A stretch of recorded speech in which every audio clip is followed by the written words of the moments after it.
It's round 7 of the FC1 calendar, and we reached the northern hemisphere of Canada. Take a look at the Circuit Gilles Villeneuve here on Ile Notre Dame. And oh my gosh, this track is hard for boat racers. You thought it was hard for the F1 drivers? Think again. These guys are going to struggle through the fast chicanes here on the Canadian track here. FC1 starts in 25 minutes. The drivers are just about getting warmed up to drive this impressive track. It's one of the thinnest tracks on the calendar, too. Take a look at some of these corners. It's very hard overtaking here, especially in the opening sector. We'll have to see how drivers can figure out ways around others before it's too late, because bumping is also absolutely horrible here. Run into a wall. You could bounce back and forth, take a couple people out with you. It is treacherous here. We're not at Monica's levels yet, but as we might as well be as we go through turns 6 and 7 here. Take a look at all the beautiful scenery we have for the recreation of Circuit Villeneuve in Minecraft here on the Frostech server. I love this track. This one really sparks the energy of racing, going fast and then hitting corners perfectly. It is very technically challenging for drivers, and they will have to do their best to win it all here. And right now, Mafiozo is looking like the one to do so, but don't say so quite yet. At the top of the times is Crumbcat, who's currently all the way down in P8. Wow. All right. Alongside me is, of course, my co-host and brother, Gold Leader.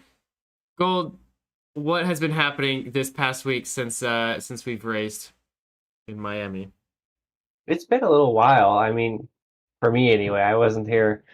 I wasn't here last race, but that's okay. We're back in business.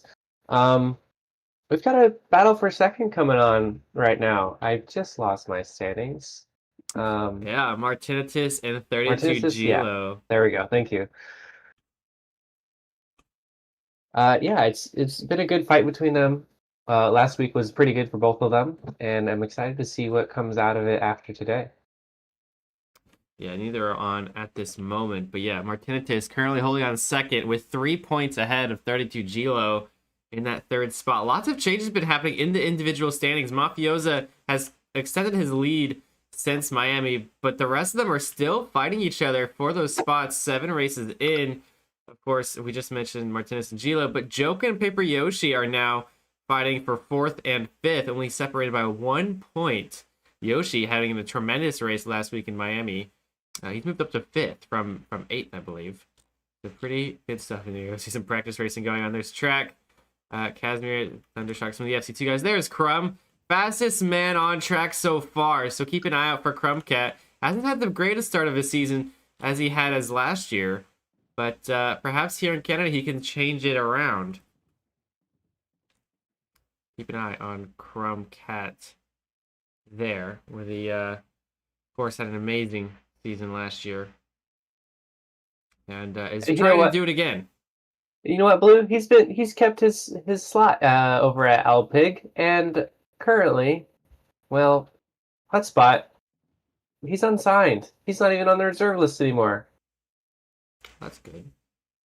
He's kept his spot, huh? He's kept his spot despite Hotspot winning whatever race that was a couple weeks ago. Miami, thank you.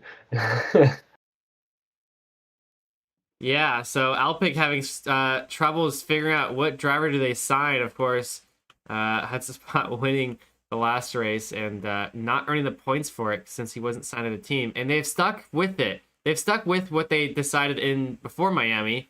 And sorry, Saudi Arabia. That was Saudi Arabia. Hotspot won. Thank you.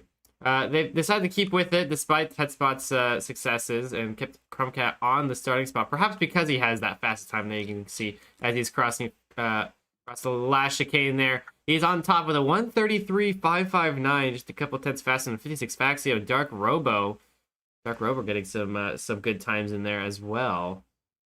And then of course all the other FC2 guys on this track. They'll be racing on a different track, actually. One that maybe caters more towards larger races. But yeah, we'll get there when we get there. Well, let's take a look at our pit lane real quick. We have 20 minutes to go till race start, and honestly, the pit lane's looking a little empty this time around. Drivers have been very busy with perhaps I don't know, the end of school, graduation, all that stuff. So that's what been on my mind. But Pelicans have done some I don't know what's going on here with Pelican Racing's pit lane. But yeah, they got a beautiful pelican with the Canadian flag in it. Oh, it's an A because I see it now. You have to say A. It's Canadian. But anyway, it's like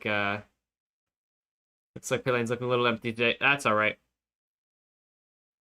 Canada here we've been racing on this for 5 years now. It's been, I believe, the same track for all 5 years. The 6th time now that we've raced here in Canada. Not too much of a change in the track layouts. We've always tuned the ice differently. It's mostly blue ice now. Actually, I think it's almost entirely blue ice, especially on these braking zones, which used to be a lot easier with some packed ice to help you slow down. But no, drivers have gotten too good that we said, okay, we have to make you work a little bit harder for these braking zones. But it's no problem for Chromecat, as we've seen. He's been driving around, getting some warm-up laps in. But here in Canada, of course, you see the giant Adam over there, the longtime runner of FC1 for 5 years. He's been taking his break so far, and he's enjoying the races, the real F1 races, over in Montreal.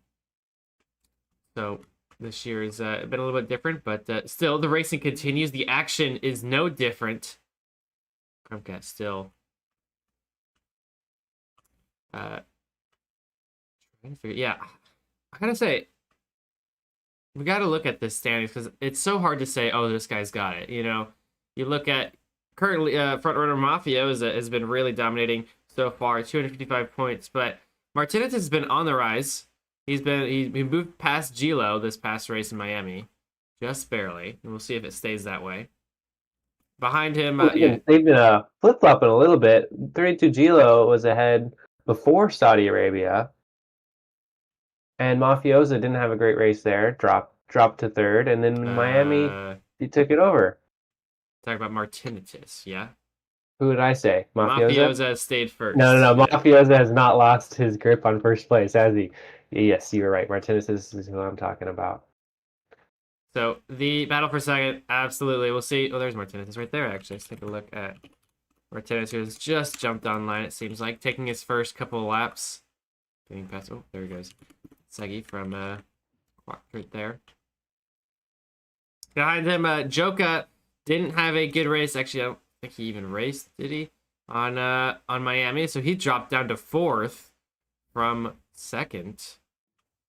And then Paper Yoshi moving up to 5th from 8th. There you go.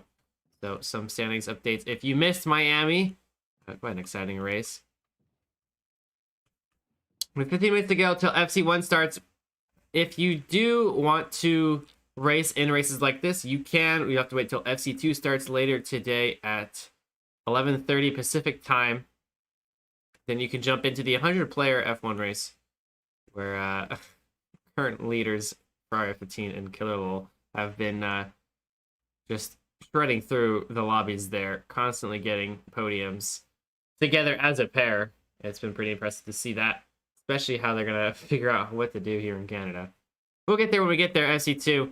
But FC1 right now is going to go into a sprint race format. We haven't even mentioned that yet. Sprint race format is here in Canada. I love this format so much. It's actually the second, I think, ever back-to-back sprint races. We've never had this, I think we've only had this once before, and I can't recall where that was. But back-to-back sprint races is here from Miami to Canada. So if you missed Miami, here's how it works. Sprint race works like this. Each driver will get 1 lap, set their fastest qualifying time, mess it up, get sent to the back of the grid. And then once you finish your lap, you get, fastest time, of course, gets put on the front row for the sprint race. The sprint race will be about a 5-minute race. So obviously a 4-lap quick race here on Canada. And once you finish that, try and battle out, maybe gain some positions that you messed up in your one-shot quali, because believe me, if you mess up this place, he will be sent to the very, very back. There's no forgiveness here on Canada. Maybe a little bit of scrape here and there, but generally no forgiveness. So once you do the sprint race, and hopefully you do well, the fastest will be put on pole position for the feature race there. And it works just the same from then on out. It's just like normal. A 30-minute race with 2 pit stops to be used. I love this format because it gives us more racing. It gives us more action, more excitement, and of course, one-shot quality is always the highlight, or not the highlight, but it's always something on everyone's minds during the entire week before as they're practicing. I know when I was driving, it was always a little bit of a scary thing. Like, okay, I can get pretty fast times in, but can I do it if I only get 1 lap to do so? And then you start to rethink, do you really want to, you know, hit that wall tap or hit that block stop on that 1 lap, 1 lap qualifying lap? A little bit of a scary thought there, and how much are you willing to send it? How much are you willing to risk your pace for for not wrecking into the corner or the wall? So we'll see what drivers figure out. You can see as we've done a couple of laps now of these drivers, you can kind of see what the lines people are taking. Some wall taps being in use there from Crown. Perhaps a block stop into turn 1. Yep, there he goes. Very good block stop. Although he didn't like it, I guess.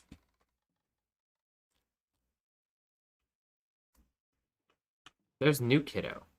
New Kiddo just appeared. That's an odd spotting there.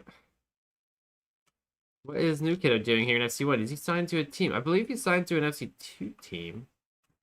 I don't think he's on an FC1 team. Oh, there he is. He's on Steak and Carbs as a reserve driver. Oh, that's a big change. Hold up.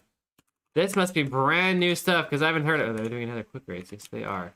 Take a look at what he can do. I don't think he's practiced this track at all. But new signing for Steak and Carbs. Last minute. So that means I assume Mafiozo, Gilo, and New Kid will be racing for Steak and Carbs today?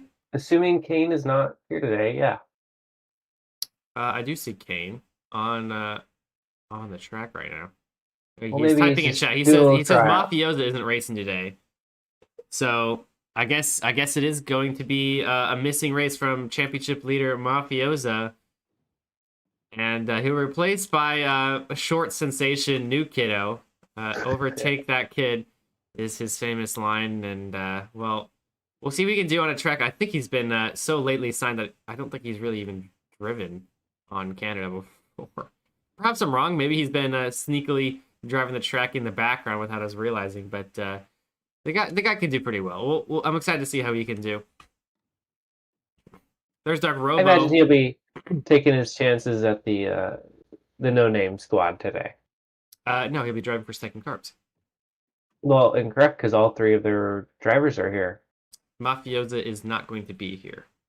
Oh, I misheard that part. New Kiddo will take his place. Is Saruku's here? Saruk's beats me. I don't know. He's ahead of New Kiddo on the list, so he would take his spot if he is not right now. Not here.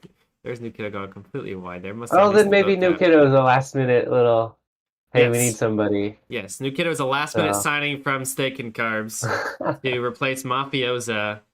And as we mentioned, I don't think he's driven Canada. He's not doing too great on this quick race. I'll say that. Maybe not to Steak and Carbs level. The current leader of the Teams Championships right now. We'll see if New Kiddo can keep up with the pace of the leaders. Last minute signing. We see a couple of the backmarker teams. There you go. There's Sega from Quactrent and next assignment from Squilliams. Taking a little battle here in our in our little quick race. I like it when the drivers do these quick races right before we get to see a little bit of the action. And the drivers get to show each other up.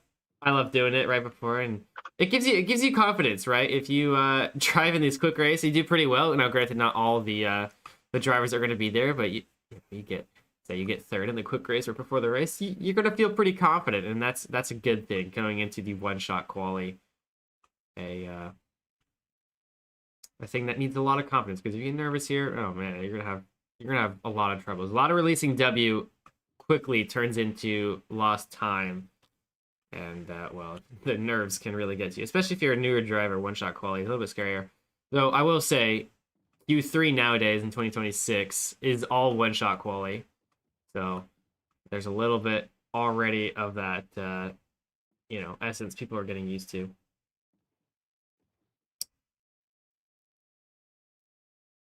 I gotta say, this is one of my personal favorite tracks to watch and to race.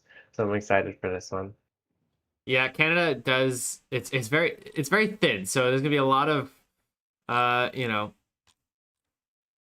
smart drivers will have a good time here figuring out when to pit is gonna be important here. When to go for an overtake, because if you mess it up, it could easily turn into a bump or something. And getting stuck behind someone slower than you is going to be a lot harder of a problem than it usually is in tracks like Bahrain or Qatar. It's not quite Monaco levels, as I've said, but oof, you're gonna feel like it is when you're driving behind a slower driver. The engine main trying to overtake New Kiddo here on the last chicane here, and I think he might have been able to do it. We are using DRS, as I've heard, and we're re-enabling it. We've had problems for the first 2-3 races, I think, and it's been disabled to be worked on, and now I think it's back and ready to be used. We'll enable it during the sprint race to make sure nothing goes wrong, and then we will keep it on for the feature race. There's 2 DRS zones, and I know this is an old thing in F1, but we love it here in boat racing. There's 2 DRS zones. One is on the back straight here. Let's quickly fly over there. There should be a detection point, which will give you a little bit of a speed boost. Is what's happening? There it goes. There's a detection point right there and a DRS right there. So if you are within, I believe, 1.2 to 0.6 seconds of the driver ahead of you, you will activate DRS, a speed boost down this straight, all the way down. To hopefully overtake them, not entirely, but overtake them just a little bit to get into tandem before you enter these corners here, which might be tricky as we see Bashi Washi going a little bit wide there. That might happen to a lot of drivers who take too much speed in this corner, especially with the DRS being a little bit of a surprise perhaps for some drivers who may not be aware. And then there's another one on the back straight here. I believe it is right here. Yeah, there you go. There's the detection. The DRS down here. Yep, there it is. There's the DRS point right there, all the way down the back straight before going into the last 2 corners. That one is also going to be tricky with too much speed, and if you take too much speed, you're going to go right into the pit lane. Although say, not a bad idea to wall tap there if you overshoot the corner. I've done that plenty of times in my time. I've set some pretty good lap times with it too. It's not faster for sure, but it does make this corner quite a bit easier. Hey, Blue, you should come over to the grid. I think there's a lot of people trying to put their name in for the no-name slots today. Oh man, I believe this is still just doing quick races. We have 5 minutes to go. Oh, you're right. Start qualifying. They're still just racing along. There's Track and Truxel, Digo from Guarana. Dark Robo, Killer, Joka, Simon. There's someone really fast there. 10 getting a great start. There's Kane, Dead End, Bashi, Omega, Crumb. A lot of people getting sent in the corner here. But a pretty tricky first couple corners here. It's a pretty short run to the first corner, and it pinches you. It pinches you if you're on. Well, we start on the outside, but you go quite to the inside almost immediately right here. So watch out where you're positioning in on the first corner. It could easily punish you hard, and then of course you're on the outside. Well, you get punched on the next corner, so you got to kind of figure out where really is the best spot to find yourself. And the answer to that is be patient and don't overtake anybody. Then you'll be fine, right? Surely. Yeah. Don't bump is the lesson today. Absolutely. You can bump in Bahrain if you want to, but you won't lose too badly. Here, though, it's going to punish you, and we've seen that already in these quick races. Get sent to the side of the track, run into the one of the barriers. Oh. It's going to be... Especially with DRS, I have a feeling you're going to get some drivers who are going to be a little squirrely around the main straight with the driver behind them and trying to bump them off track. I wouldn't be surprised if someone uses that technique on these long straights. Yeah. Yeah, gotta get in that range. 0.6 to 1.2 seconds is the range, and then you can activate DRS. You will get don't worry, you'll get a little sound notification. You will get a noticeable speed increase, so you should be able to figure it out that you have DRS pretty quickly. As we're watching Mopeki, you hear my Kia.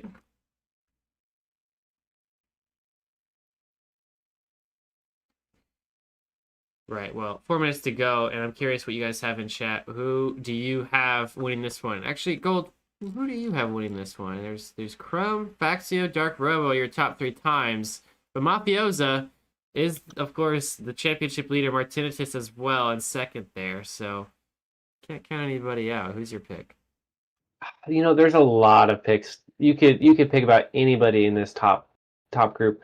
And I wouldn't expect him to win, but I think I've got my eye on Joka today. Assuming he's here today. Yeah, he is.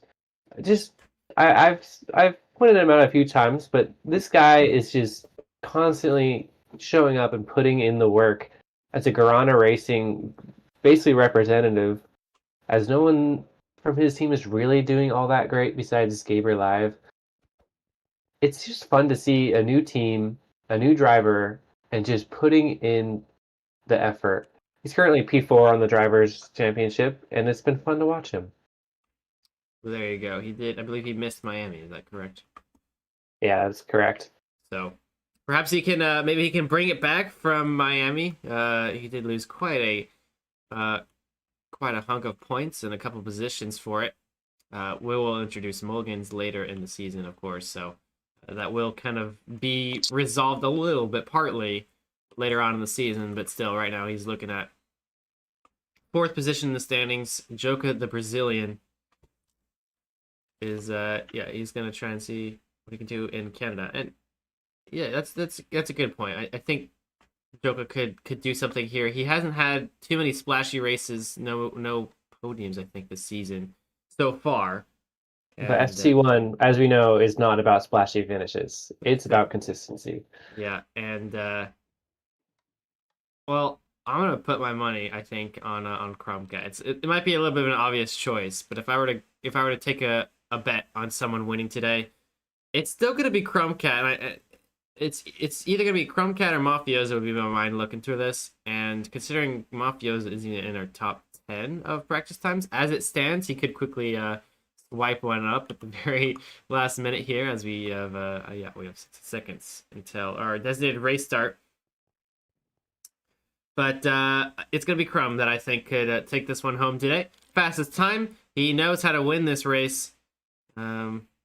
He's gotten 3rd in 2024, so maybe not a win, but he's podiumed here a couple of years ago, his rookie season in 2024. That was quite a season for him, and 2025, of course, as well. There we go. And here we go. The no-name quali is going to get run up. Oh, we do have... There we go. There it is. Bunch of drivers. Yeah, there's new... Oh, they No, could no, have taken off. Okay. There's a bunch of drivers trying to vie for the 3 positions or so, unless, of course, missing spots from the main teams.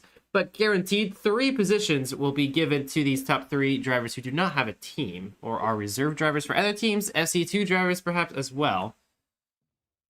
They will try and fight for a spot on the qualifying grid, and they do so with a no-name quali. They get... Yeah, we're seeing some familiar names, such as Dead End and NG Main. Shuttleman's also here, and then, of course, some FC2 drivers like Killer Lul. And all those drivers. FC2 guys. Skibbity Toilet, FC2 guys. Yep, all those guys. A lot of FC2 drivers trying to take their spot here. We'll have to see. I don't think there's a... I don't think there's a... We usually have some, like, hotspot or someone trying to... somehow finding... somehow being put in no name for some reason. But it doesn't look like we have any clear domination here, so we'll have to see who can get into that top 3. Remember, that's what you want as one of these no-name drivers. Top 3 guaranteed. Did we just have a change in the standing? And I think we did. I'm not sure what changed. Was it 2 SDG? Might have said that is time there in the fastest times. I'm not sure what. Oh. I believe there was a Yeah, change. Yeah, he's there is. looking He's at it. punching it. Yeah, he's punching it. That's definitely what happened. He just put in a great time. But right at the time of qualifying. Well, here we go. The no names are going to go underway. And we'll see who can get to the top 3 and snag themselves a spot on the FC1 grid for Canada this year. They got 3 minutes, which will be a couple of laps. We'll see what they can do. Let's take a look at Moloko is also in this shuttle, man, getting a good turn 1, turn 2 sequence. Into turn 3, nothing much coming out of turn 3. It's just a straight, pretty much. 4, 5. And there you go. There's some good turns there from Struxel coming out on top. Killer also trying to separate. There we go. 6. First entry. There we go. Love to see it from whatever that name is. M1 10K. All right. Moloko. Moloko. Okay, thank you. All right, here we go to turn 8. Oh, there's a wall tap there from Soyux. I didn't know you could wall tap that, but somehow he's found a way to wall tap turn 8 there. Pretty interesting sequence there. All right, on to the hairpin here. Very famous turn. They're all taking the wall tap on the Pelican and or the Seagull, I guess I should say. I don't know, maybe the Pelicans will claim it as a Pelican, but well, I believe it is supposed to be a Seagull. And we go to the first lap and you see Soyix with that wall tap. He's doing the wall tap here as well. It looks like a lot of people are taking the wall tap from it's been around for years, but usually people don't take it in FC1. But here we go. A 135 is the fastest time, looks like, so far this opening lap as they go around for a second one. They'll get 3 laps, it looks like, to set their time. But right now it's Soyux, Arthur Honum, and Struxel in your top 3. Those are going to guarantee themselves a spot on the grid, and the rest... Oh, there's a scrape there. That's Arthur Honum in second. Isn't going to get a good second lap here, so he will have to sacrifice that one, wait for his third lap to start, and let everybody else get a faster time. Soyux getting a even faster time right now. Already up 2/10 from his first lap, a 135.2. Currently on pace for 135 flat. See if anyone breaks that. 135s as it stands. Soyux, is he going to take that wall tap again? He does! And oh, wow, that's so clean. Looks like, I think Killalow tried to go for it again, and maybe that's the strategy a couple of these drivers are taking. Dead End also on a great time. He's up 6/10 right now, so still having a good lap here into the hairpin off the rock there in front of the bird. Yeah, Dead End also looking very, very great here. That could be worth a top 3 spot here if he can land this last chicane here. A lot of them are taking that wall tap off the carpet. We'll see if they continue to do so. I believe in the end it is faster to not take it, but it's a little bit trickier to nail it. So we'll see what he does. Yeah, he does wall tap it. Looks like a lot of drivers are wall tapping it. Killalow as well. And there's a couple in the back. Moloko actually ended up passing a couple guys from that. From not taking the wall tap. Yeah, Moloko and Enjime not taking it. And another fast lap of 135.2, actually only ahead by a 100th there. But Moloko into second there, pushing Dead End out of the guaranteed spots. Arthur Honum holding on to third still with that, with his mistake on turn 2. Excuse me, turn 4. And we go one more lap for most of these drivers. We'll see how Dead End, NG Main, Struxel, Killalow, they're not inside that range yet to guarantee their spot on the grid. NG Main is already a half a second down, so likely not going to see an improvement from him. Struxel is up 4/10. He's got a good shot right now. He's right on the bubble. And goes a little bit too fast in the corner. Overbraked. I don't know. Went too fast in the corner. Let's say that. And that's going to be a dead lap for him. He's not going to he's probably not going to move on into this next qualifying session. Kill not looking great. NGMA not looking great. Struxel not looking great. A lot of problems. BRWC. Hold up. BRWC have a whole second. Is there any improvement anywhere? There's BRWC is improving. I don't think he's improving by enough, though. No, it doesn't look like it, but it might be the only one on a lap of any kind. I mean, he still has a chance if we see a couple of no-shows. There we go. And he takes the corner normally. He's going to get a little bit of a time boost from that, I'm sure. Look pretty clean from BRWC. And we'll see how it does. And up 1 minute, or second 16, which will only put him into 9th. So not enough for him. The only one who actually gained on his time the last lap there. And there you go. There's your results there. Soyux, Moloko, and Arthur Hurnham guarantee their spot on the qualifying grid for a one-shot quali. The rest of them may get in, but if it is, it's going to be Dead End, Nenji Main, and then Stripsel, and it's going to be Deletta. Probably not much of a chance for Killer and Down. So they'll have to wait their turn into FC2. But we move on to the one-shot quali. One of the most exciting parts of the sprint race. Every part's exciting in the sprint race. Well, what am I saying? Every part in the sprint race format is exciting. You get to see who gets pole in one lap. Then you get a fun little mini race to enjoy yourself with instead of a qualifying session, and then you get a race. Like, what else would it be here for? You know, it's perfect. It's perfect. You know, we did feedback surveys at the end of 2025, and so a lot of people had a lot to say about everything, and just about everything was covered in the FC1 and FC2, you know, rule books and whatnot, except for one thing: the sprint race format. Nobody said anything to critique the sprint race format because it is too perfect. It is perfect. Everyone was like, "Yep, 5 stars, 5 out of 5." Liked it. Sprint race format is the best thing that we have here, and I couldn't agree more. Well, here we go. We talked about it a lot, but Crumbcat does have the fastest time right now, 1:33.59, and there's Faxio, Dark Robo, Kane, JH Dash. I mean, these guys put in the times. They put in the practice time, and they got the results in practice. But can they convert that time to a pole position here for the sprint race? There got the announcement, because today's qualifying is a one-shot quali. Yes, we love it. I always love watching one-shots quality. They're so good. Is Edgy Main in? Let's see if we can... No, he's not. He is not in. He unfortunately did not make the cut. And so he'll have to wait to FC2 before he starts his race journey. It looks like it's going to be only the 3. Maybe do we get Dead End in there? Maybe Dead End got in there. Yeah, he's in here. So Dead End got in. Like there's one open spot. He missed it by 0.06. Oh, unfortunate for Nenshi Main. 600ths of a second separate you from a FC1 race. That's gotta hurt. Now you gotta wait an hour before your FC2 race starts. Well, here we go. It's a 5, 4, 3, 2, and a 1. One-shot quali is underway, and here they go, one by one. Crumbcat is going to lead us off with the fastest time of practice.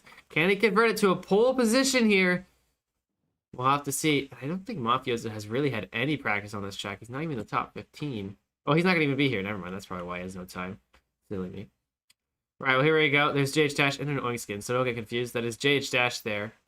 I believe he's driving for Oink or as Oink because he's Canadian. Oink the Canadian will not be participating in this race as he's watching the races as well, I believe. A little bit of scrape there from JH Dash into turn 3, or turn 4 there. It's going to bring JH Dash out in the front of this pack here, having the fastest couple of turns so far. And there you go, another good turn from JH Dash. A lot of different entrances into that corner there. Yeah, Rookie Driver Terraform and Rubik are both on poor laps near the back of the pack. We see our no name Suzy. Mm-hmm. Suzy. Anyway, he's doing pretty good for himself. So there we go. Got a couple good turns out of him. Turn 10 here. JH Dash really gapping the rest of it. He's having a great lap. He's having a really, really good lap. That might set him significantly apart. I think there's a couple of struggles from behind there. I think that was Lapis Lettuce. A very, very good driver. Not having the best results here in FC1 this season so far, and not looking to be the same here in this qualifying. But look at that gap JH Dash has made on the rest of the field.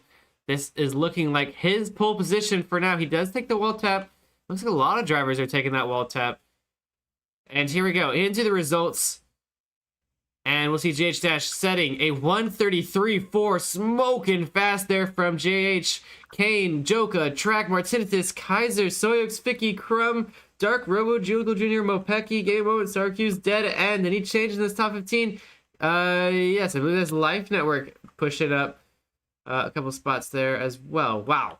One-shot quality over and done with, but JH Dash has the fastest time, and Crumbcat couldn't get it done. JH Dash, like, he just peaked. He absolutely did.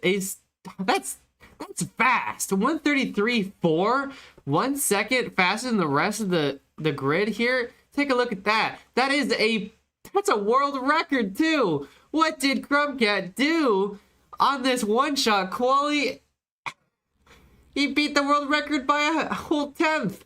More than a tenth. Dash, not Crumb. JH Dash. JH Dash. I'm sorry. JH Dash Still just set a world record in one-shot quali, and he smoked the field. Wow. Impressive stuff from JH Dash, world record holder now for Canada 2026. And now he's got to defend it with a 4-lap quick race. Wow, wow, wow. What a result from JH Dash. He's pumped. I'm pumped for him too. That's impressive stuff. Let's see what he's saying, perhaps? No, maybe not.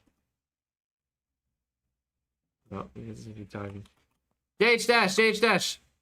Is my thing working? I don't know if it is. Check, check, check. No, it's not. That's a shame. I noticed there was an update for simple voice chat mod, so might have to lose it for today. I don't know. I don't mess with this thing anymore, but I don't know. No one can hear me. It should be working, but I guess not. Oh well. I want to talk with JH Dash. See what, dude. That's crazy stuff. That is absolutely crazy stuff from JH Dash. And yo, did you wanna check? Did you wanna talk to me? I do. Can you hear me? Check. Can you? Oh, you can hear me on my computer. Yeah, mic. I just got out of my boat. Dude, that is crazy work, man. A world record for you on the one-shot quali. Yeah, that was fucking insane. How did you do it? Like, what made it for you? There's a bit of a thing on there that I think most people don't know. So, well, we missed it here. Can you perhaps share? Don't worry, none of the other drivers are watching. I think I'll share it later. Oh, okay. Maybe after the sprint race, we can get a tip here from JH Dash. Well, congratulations on the new world record and pole position here for the sprint race. Are you worried going to turn 1 defending against the rest of the field here? I mean, we just had Formula and my teammate Mopeki got pole and then he mowed turn 1, so I hope I don't do that. Yeah, alright. Well, yeah, don't repeat what happened. So, yeah, you're defending against Kane, Joka, and Track. Whew. Good luck, JH Dash. You got it. Don't worry. I believe. And explain to me half the... Oh, well, we're not going to get the explanation. That's alright. I think we can kind of figure it out. The half oink skin there. But there you go. On pole position, JH Dash with a new world record. Kane right behind him. Joka in third in that second row. Track behind him. Martinitis currently trying in second. Trying to chase down Mafiozo. Today might be the chance he could do so. He's got to get 60 points, though. He's starting. 5th position. Casimir. Great. I don't know who that is. Is he driving for Quattrin? Is he a no-name? I'm not sure. Soyuz, our no-name driver. Lead no-name. Paper Yoshi behind him from Vanwave. Vicky. Crumb Cat. Couldn't get the time in. Got beat by a world record. I don't blame him for that. Dark Robo. Jugal Jr., also known as Itzy Azar. Mopeki. Gaming Moment. Syracuse. Dead End. Punnings. New Kiddo. 56 Faxio, Bashi Washi, 2SCG, NG Main, Arthur Honum, Lucas Strinex, Dukes, Lapis Lettuce, next time Moloko, Life Network, Tech Ed, Rubik, Terraformer, and in the back there's Digo and P33. There's your starting grid for the sprint race. We got 6 laps for our sprint race. The first person to cross the finish line will start pole position for the feature race. This is the second part of our qualifying in a sprint race format. I might Yeah, it's really really neat because it basically our format works like a safety car would in F1, Yeah. where it bunches the group all back together. It's pretty unique. It It changes the is. pit strategy for sure. All right, well, it's Well, a I guess there's no 3, a pits. 2, a 1, and we are underway for the sprint race. JH Dash is going to quickly go to the other side of the track and defend against Kane Joka, trying to split the gap in the middle, but he's going to have struggles with Track overtaking him in the first corner. The rest of them go pretty clean so far into turns 1 and 2. I think there's a mistake there. That's Mopeki, I think, who's struggling. No, that's not Mopeki. That's someone in the back. I couldn't see who that was, but there's Mopeki right there. In a pack of 5 drivers, Stars Gaming Moment, Junko Jr. Let's go back to the front of the pack, and I think JH Dash has a little bit of a struggle here. He has given up a little bit of time to Kane, who has entered a tandem battle for this first position here into turn 6 and 7 here, and Kane has taken a little bit of advantage over JH Dash. So the fast time doesn't exactly mean anything if you got the pace. All neat and tidy through the back. No major bumpings from the midfield. A little bit of wall tap action going on from JH Dash. Trying to hold on to this spot. He wants to get back into that first spot here, but he's struggling to keep up with Kane right now as they go. It looks like going to be a wall tap versus a normal corner, and Kane completely scratches the corner. He's going to lose 1, 2, maybe even 3, not quite. But look at all this action behind him. Crumbcat making his way up through the field again, up into 6th now from 8th. And I think DRS is disabled on this first lap, but we'll keep going. My driver to watch, Joka, also missing the wall tap or something happening there. I just caught the tail end of it. Oh. He's dropped back a few positions too, and a couple others there. A bump there from from Crumbcat there, and he's gonna have to fight against Martinitis right now. Into lap 2 we go. JH Dash has made a big gap after Kane's mistake. He's allowed Track to get through into 2nd and is already behind, pulling ahead by a 2nd. But the fastest lap time is to Track on this opening lap. We've got Sharks and Vicky battle out for 6th position, looks like. Behind him, Crumb and Martinitis going 2 by 2, it looks like. And there's Dark Robo behind them. A lot of action going on in these opening laps. It's going to be hard to make moves here in Canada, as we've already seen. A couple of bumps have happened so far. Joka dropping another position down into 10th, I believe. And there you go. There's the DRS going to use right now, and I think we're gonna have Crumbcat pull ahead a little bit from Martinitis. A little bit more braking there. It's gonna be problems for Sark. He's gonna bump. Crumb is gonna bark Joka. Big time bump there, getting the little bit of pinball going on there. Unlucky chain bump for Joka. Another position. I believe Joka just biffed it on the corner. I think he just sent it into the wrong spot with DRS. He's probably not used to being that quick into the corner and just went too deep. We'll keep going. JH Dash we missed him. He's lost position to Track, it looks like. And he's going to use DRS to try and get ahead. He's going to hit the wall tap. And there you go. He might keep it, actually. There you go. So we missed a little bit of the action there. But JH Dash using the wall tap with the DRS actually might be very, very useful, that wall tap. You're going way too fast to break. Joka is missing again. He had huge amount of DRS. He was going so fast into the last chicane and just sent it all the way through. Had to use the escape route. Oh no, another position lost down to the 13th for Joka. You know what's funny, Blue? Is he actually gained 2 still off of that. Alright, well, this battle for first is still underway. It's now Track leading against JH Dash. So JH couldn't quite pull away. Another mistake seemingly caused him to drop the position to Track right now. But he's right behind. No DRS here. He's just slightly behind. This front group are starting to separate a little bit. No DRS being used for this front 5 here. But Dark Robo and Crumb will get DRS. A little bit of a different usage of the wall tap. And I think that's JH Dash getting bumped by Track. Here comes Kane making the overtake.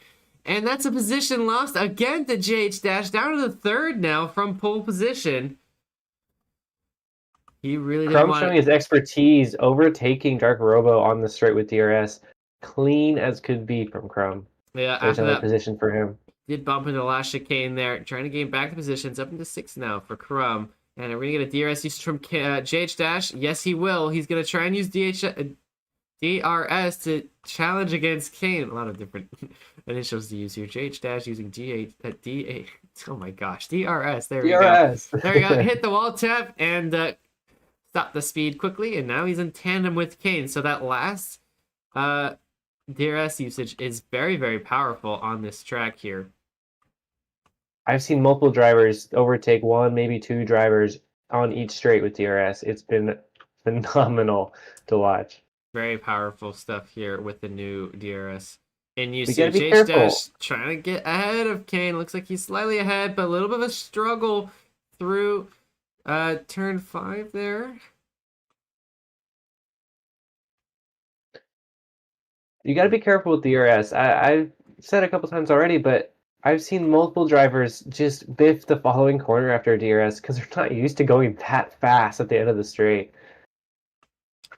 Luckily, Yeah. there's some escape roads to help you out, but It's still stay not on the good. track, guys. There we go. Some wall taps being used. 360 there from Kane. Getting a little flashy over there. As J-Dash has managed to gap a little bit, Kane, just a tad. Although he will get DRS on this next straight, so perhaps it's all for nothing. We'll have to see. But perhaps, I mean, you could literally drop back a couple of tenths and just not give him the DRS. And I think that's kind of what he did, whether purposeful or not. He does drop back a couple of tenths, giving Kane no opportunity to get DRS on JH. And so no. Oh, was that a bump? No, not quite. Okay, that's a little weird though. Behind him, oh, he does get bumped there. Kane actually does get bumped. Paper Yoshi's gonna come through into third position for Yoshi. Yoshi's having a great race so far, and we enter lap 5 of 6 for this sprint race. Yoshi making the move on Kane here. Behind him, Crumbcat versus Ficky. Ficky's had a great past couple of laps too. This has been a Martinitis. great battle between the two. They've been in tandem for the last couple of laps. It's been good to watch. Yeah, Vicky's defending against, well, the one and only Reigning champion Crumb. defending champ Crumb. Oh, there's a little bit of lag there, I think, from Kane. We just missed it, but well, it's cleared up the room for JH to worry about trying to chase down track instead of defend against Kane or Paper Yoshi right now. So perhaps we'll see. On the last time, there's a 360 wall tap there from Kane. Might get a little bit of an edge on Yoshi, but the better exit speed from Yoshi gives him back that gap. We're seeing the beginnings of a move on Saruk's on Dark Robo down the order, battling for I 7th. think it just happened. There you They're go. still fighting it out. Looks It like a poor wall might- tap from yeah. Saruk's. Yeah, almost had the overtake. Does he get DRS here? No, he does not. No. Well, we're on the last lap now. It's lap 6 of 6 in our sprint race, and right now it's going Track's way as he crosses the line to enter the last lap of this sprint race with 2 seconds to JH Dash. So just the pace difference. There's JH right there. Crumb messing up the last chicane now brings him into combat with Dark Robo and Saruk's for 6th place. And Yeah, since this Vicky last also lap had a of the problem. sprint, It's like Vicky also had a Crumb's just- problem. He's dropped both those Yeah. positions. Crumb's just got to hold on and hope that he doesn't lose another position for the start of the main race. Yeah, well, 'Cause there's no way he's catching Kane or whoever. Yeah. Is that Kane? Kane. Yeah, Or who that's is that? Okay. Yeah, Crumb just needs to defend. He's had a great start. He's moved up quite a few positions. He's up into 5th. So a good sprint race for Crumb. Could have been better, but honestly, I think the defending champ will take what he can get right now, considering his race form as of late. And we move into the last couple of turns here, and there's Track there, just hanging on. He's having a good time. He's gapped JH Dash another second there. It's up to 3 seconds now. Paper Yoshi might have a chance at Kane here on this last turn. We might have some action here on the last chicane of the track.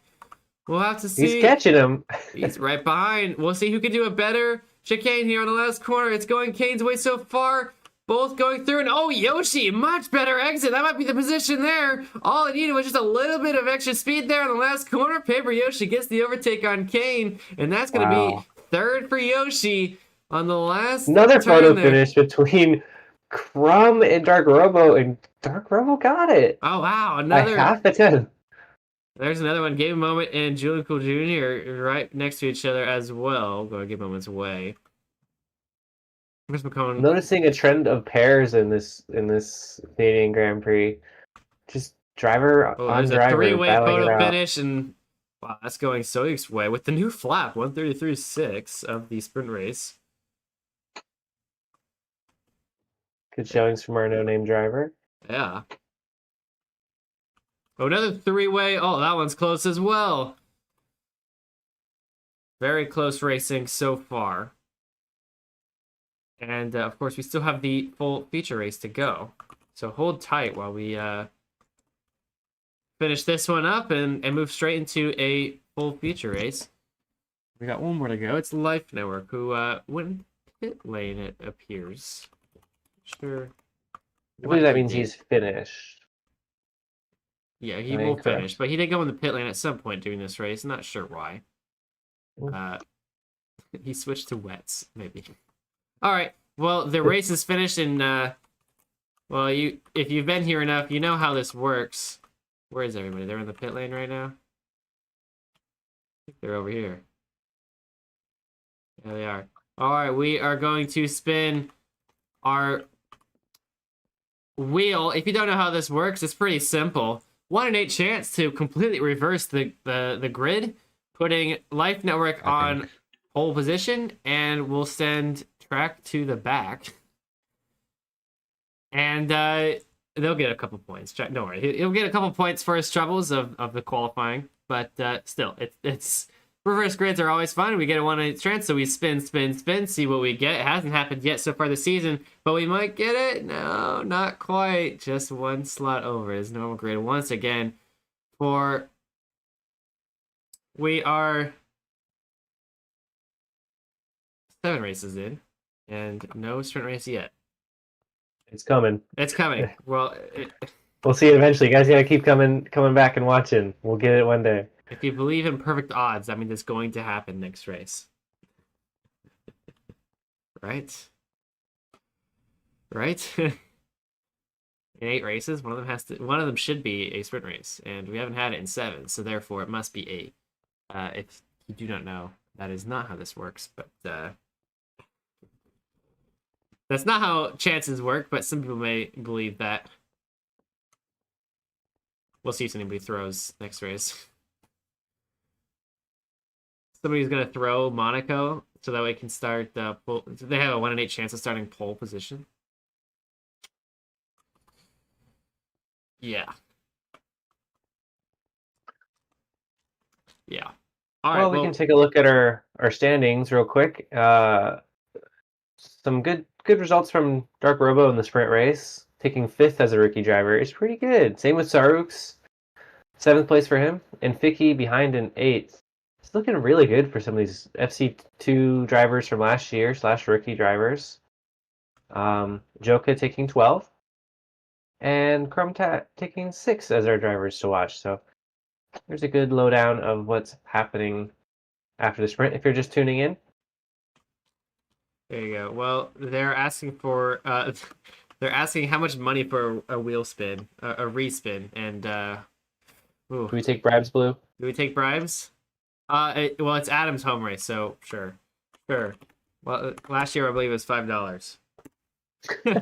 No, 5 CAD, guys. 5 CAD. Oh, 5 CAD. Yeah, there you go. $5 CAD. There we go. I don't think you could. I don't know about YouTube donation. Can you spend specifically in Canadian dollars, or does it have to be in your home currency? I think it's your home currency and it converts. Well, you have to maybe research it. Someone's gonna have to do the conversion. Yeah, you have to convert it. All right. Well, we got about 40 seconds to go to a race start, and yeah. Well, maybe we can quickly talk to JH Dash. JH Dash! Oh, I don't know if I can hear him. Can I break his boat? JH Dash! Dude, pole position into a, unfortunate, I believe, 4th place, or 2nd place for you. So, will you take it? Is it worth? Yes or no? Well, I thought it was a sure bet until I messed it up totally twice in that sprint, so... I don't know now. I don't know. P2 is still good though. That's right. Hey, you start in the front row. We already seen an overtake in the sprint race from the row behind. So. Also, I just wanted to say, like, Oinkt couldn't make it today, but he's here in some capacity at least, as you can see. Yes. Yeah. Explain it to me. You just wanted him here. Yeah, I just thought, like, why not to wear this? No reason, really. Well, that's cool. Well, hey, you're representing the Canadians. I guess you're half Canadian now. So. Yeah, exactly. So a half home race win, baby. All right. Well, good luck to you starting on 2nd position, world record holder, starting in 2nd, JH Dash. What? Is that you? Boy, that's some bizarre noises, Gold. I have never heard that one before. I've never heard that one. That was weird. It must have been a car or something that drove by your mic. I don't know. It wasn't me. No, it was you. It was definitely you. I'm in a closet. I don't know. All right. Well, looks like we will continue forward. Right. Well, let's run down our starting order for the feature race. 18 laps, 2 pits will separate us from our race win here right now. Pole position is track 9377. Behind him, JH Dash taking pole. Couldn't convert it into a pole position here. Paper Yoshi is great in that 2nd row. Kane in 4th. Dark Robo, great start there. Just beating out Crumbcat for 5th. 7th position. Starks with Vicky behind him. Martinitis there in 2nd round, trying to chase on Mafiozo for 1st in the standings and starting 9th. Give him behind him in 10th. Julico Jr. and Joka in the next row and 5th row. 6th row goes to Mopeki, or excuse me, 7th row. Mopeki and NG Main. Next is Lapis Lettuce and 56 Baxio in 16th there. Soix, our no-name driver right now, in 17th. Arthur Honum as well in 18th. Nuke Ghetto, short sensation, of course. 19th with Bashi Washi in 20th. Huntings from Quaktrin in 21st. Dukes behind her, sorry. Rubik, Terraformer, Dead End 10, TechGad behind. Then we have Digu, next Simon, Moloko, Lucas Jernex, Casimir, 2SEG, and in the back, Life Network taking an extra pit during the sprint race because he felt like it. And that is our 33 drivers lined up for the FC1 Canadian Grand Prix. These are the fastest of the fastest drivers that you could ever ask for on these tracks here. And who is going to win this one? We'll have to see. Stay around for just 20 more minutes and you will find all the action and get a result. Who's your money on? Let's take a vote in chat maybe. Who do you think has got this one? Boy, Crumb starting in 6th though. I don't know. We'll have to see. It's a 3, 2, 1. It's lights out. Foots to the floor here as Trek and JH Dash are going to fight for this spot once again, as they've already done in the sprint race. But now it's the start of a new race. 2 by 2 they go into turn 1. Starks and Dark Robo making a great start, and Fiki as well. Someone's going off the off route. It's Lapis Lettuce. Lapis Lettuce. I don't know if that works that well, but he's going to go for it. There's another one stuck in the corner there on the very, very end. That's Lucas Chernex. Let's go back up the top here. Track is leading us off pretty well. He's made the gap on JH Dash pretty well. He's held on to the spot, but behind him, Paper Yoshi and Kane. But there's a three-way fight right behind him. It's Vicky, Dark Robo, and Starks. Crumb not having the greatest start. Where did he go? He's back there again. The rookie's battling it out. Crumb back in the 13th. Tough spot here. Crumb's having not the greatest race so far. Of course, we've got 18 more laps to figure it out, and as they keep going Joka making over 5 overtakes in one corner. How is that even possible? 9th spot goes Joka, and there's plenty of action. Look at all these drivers just packed together like sardines in the back straights here. Look at all of them hitting the wall tip. There's Game Mode scraping on the corner. He's gonna lose so many spots there. Oh no, he's gonna bump Crumbcat on his way out too. Another bad news for Crumb. Well, I don't think he loses any positions for it, luckily. Keep going back to the front. Trek still holding on to the spot behind him. We still have the two JH Dash taking a different route than Kane, who gets bumped big time from the different drivers taking different lines here. And it's a mess here on the last corner. So many drivers taking the pit lane for it. It just packed chaos here. And lots of them are going to that pit lane for the first lap here, trying to make room for themselves. There's tons of them. That's Vicky. Joka and Dark Robo Joka, going just about Robo. the same time. This will be a battle for pig stop speed. Paper Yoshi, Crumbcat, NG, Lucas, Shunex, Life Network, Fix, Baxia, Rubik, TechAd are all in the pit lane right now. There's so many of them on this opening lap. They are just packed here, and we'll see if there's any big spots here. We got to keep an eye on Trek here, though, as well. As I believe Mopeki, no, he has managed to make a position on the rest of them so far. It's kind of separated just a little bit here. NG Mate and Sarks. Martinez getting DRS and Julico Jr. Couldn't seem to. Mopeki getting DRS on Kane. Lots of them getting DRS on each other. Keep an eye on that pit lane battle. There's New Kiddo in.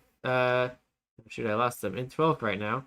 Last lettuce after that strange entrance on turn 1 is.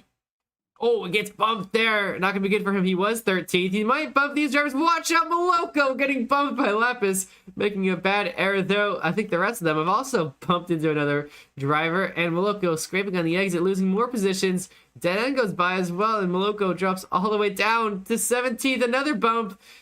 Oh, he gets past Dux, who also gets bumped. Oh man, I can't believe he's not in the pits. Martinez is doing a great battle against Julian Cole Jr. And he just messes up on the chicane. He's probably kicking himself for that one. But I can't believe he's not in the pits already. This guy loves the first lap pit, and he's not. Yeah, Martinez is always taking different an earlier pit stops than the rest of the field. This time it's a little bit different for his race story. On lap 2, finish lap 2. No pit stops yet for him. And we can see JH Dash is trying to gain on track. He had a faster last lap than him.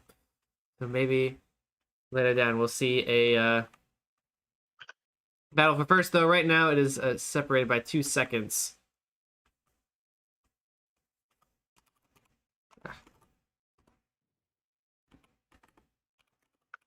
Let's take a look at Lapis Lettuce, who I believe has...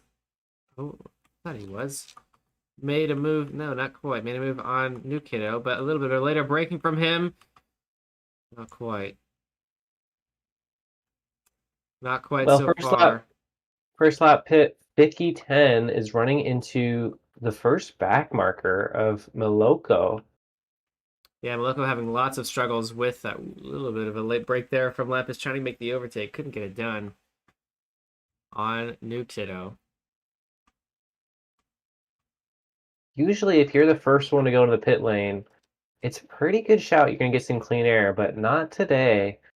Vicky's got to fight Moloko, who isn't a slow driver, but has obviously been having troubles at the start of this race. So on this thin of a track, you got to hope for a mistake. Absolutely. And there goes Lapis trying to get DRS on New Kiddo. Look how much faster he is. I think there's a little bit of scrape there, perhaps from packed dice.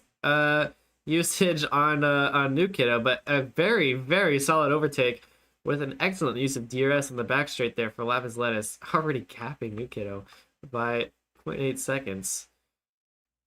We're also seeing Crumbcat fight against Dark Robo as second and third out of the first pit grouping, coming into the last chicane. Oh, he's gonna get past Moloko, who went wide already into the last corner there. So good news for him. Or for Crumb, anyway. I mean, these guys could be closer right now. Absolutely. They are dead even right now. Into turn 1 they go. Crumbcat leading champion against Dark Robo. Quadrant driver. As they go into the next couple of chicanes here. All you gotta do is just get later on the brakes. Uh-oh. Blue, go to the front of the lead here. There we go. We mentioned it earlier. JH Dash has... chase down track here. Is he gonna get DRS here? I think he's... No, not quite. So it might not be a bad idea to kind of split out just a little bit to get a use of DRS. There you go, into the left Or corner. just makes Much it better happen. entrance there from JH Dash, getting a little bit closer. The battle for the lead. And you did mention it earlier. Martinez has got on the pits. There he goes. About time for him. Done as expected, perhaps. The Actually, I'm curious to know where he ends up. Kane also going to the pits. He ends up in front of Thicky, so Martinez is going to lead the first pit grouping. Kane and Soy is also going in the pits as well, so we'll see how they pull out behind Martinez there. Is this battle not making too many moves? And who's that behind them? It's Ducks. On a different lap, different strategy there. As we go into the next one, Walt up there from JH Dash. No, not quite, not fast enough.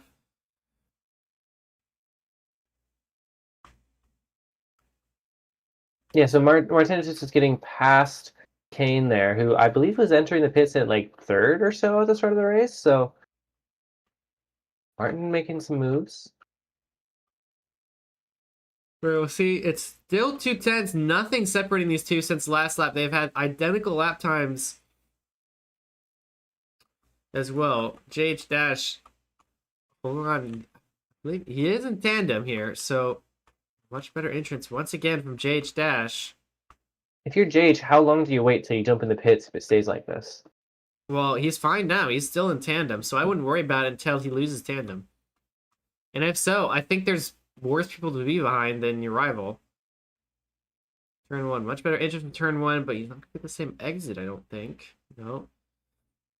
I think I'd only worry about pitting if you have a horrible back marker in front of you, because it's going to be hard to pass. And I think he'd rather keep pace with Trek if he's behind him and can't overtake him. As shown, Trek is pretty dang quick here. Great entry. Yeah. So you can see JH Dash having much better entrances than Trek. And has managed to bring it down to 0.07 of a second separating them.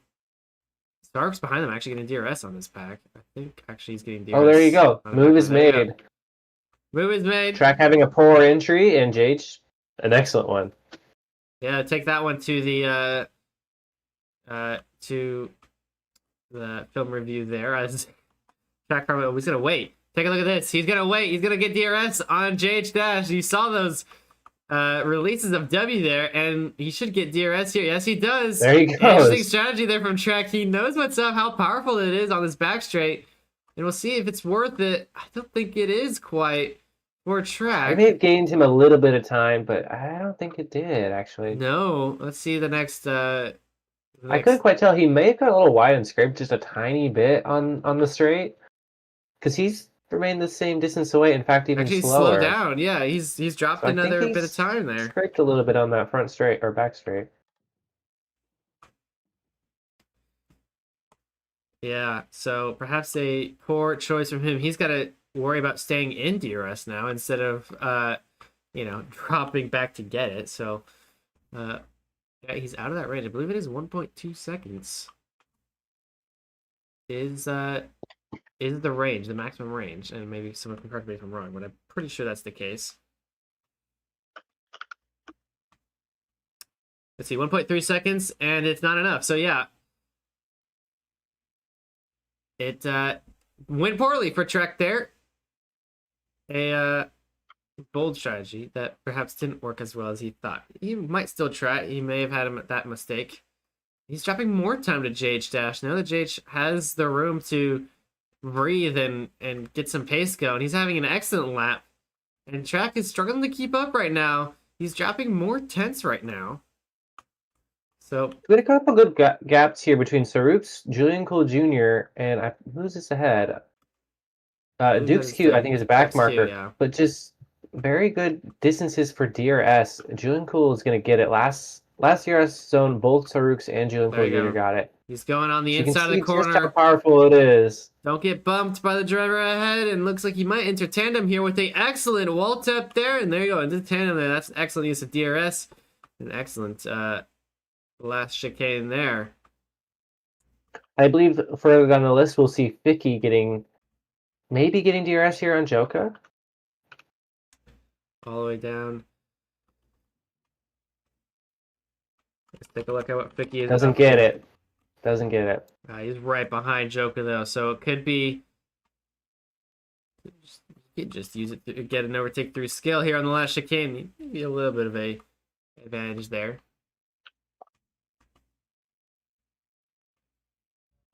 All right, well, let's go back up the track. He has managed to get DRS again, and actually, I think it's Moloko who's actually helped him earn that DRS. We have a Canadian, a French announcement. Something about hockey. I don't know. I don't speak French. Something about hockey. I don't know if that's referring to hockey fan or literal hockey. Beats me. I do not know. So hockey fan's not here today, so no, he's not. Maybe we're paying him respects. As you know, Canadian Grand Prix is hosting in Montreal, the French region of Canada, on the east side. We've got a few. Oh, Moloko scraping there, letting track through. And still not enough for track to make a move, even with the help of that DRS. Couldn't get it done. It's dropped all the way back to 1.3 seconds again. And yeah, now we're entering the world of back markers, maybe slowing JH down. He has Rubik ahead. Rubik is not a slow driver either. Just maybe some errors from Rubik. Yeah, he's got two pits in, so. Oh, there you go. That will do it. Taking him early. Speak French. Oh, well. Oh, well, there it is. There's a new goal here. A hockey goal? Yeah. On, I believe it's turn 6 there. So, a little bit of an extra wall tap. I just got warned. Because you're not speaking French. Oh, man. Oh, did you expect me to try and say it? Dude, I got a race to cover here, and we got Rubik slowing down JH Dash, letting track starting to creep in on the DRS range. So he will, if he holds this pace here on the last two on the hairpin, we'll get another boost of DRS from track, but maybe not. He's got 1.2 seconds, 1.3, so he's still not able to take advantage of the DRS on this track here for track. Yeah, I'm not sure what has happened since he's dropped the position to JH. JH has been able to get into tandem with Rubik, and will soon be able to overtake Rubik. We missed, but Paper Yoshi is taking his second pit stop already. Yeah, we are. I mean, we're already halfway through this race. We're on lap 10 of 18. Just out of all the front runnings, he's the only one to do so. The upping Behind drivers him in race order is Pawnings.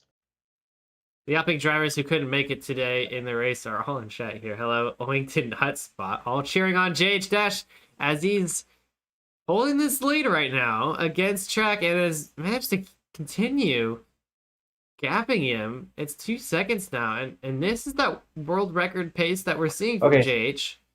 Sorry to interrupt you, Blue, but Zerux has entered the pits, or not. My leaderboard lied to me. He has not entered the pits, my bad. He is currently ahead of Digo right now, who Zerux is on one pit, and Digo is not. Maybe he just entered the pits. Gotcha, okay. I was going for 2. Martinitis is the leader of the one pitters and is stuck behind New Kiddo as it stands. He's going to get DRS on him. We'll see perhaps a move on New Kiddo here. Oh, not quite. A little bit. Oh, no. New Kiddo does scrape there, allowing Martinitis straight through. That's an overtake done. One less to worry about as Martinitis makes his climb back up to the front of this pack here after his pit stop. Dare I say, Blue, overtake that kid? Yeah, he did overtake that kid, didn't he? Yeah. Yeah. And there's Nukido. Just, I mean, I can't blame him. He's a fast driver, but seemingly he's been thrown into this very, very last minute within, I'm guessing, the last hour or so. So has no experience on a technical track as Canada. Maybe a couple of quick races here and there. But Martinitis in the pits again. So there's what you're talking about.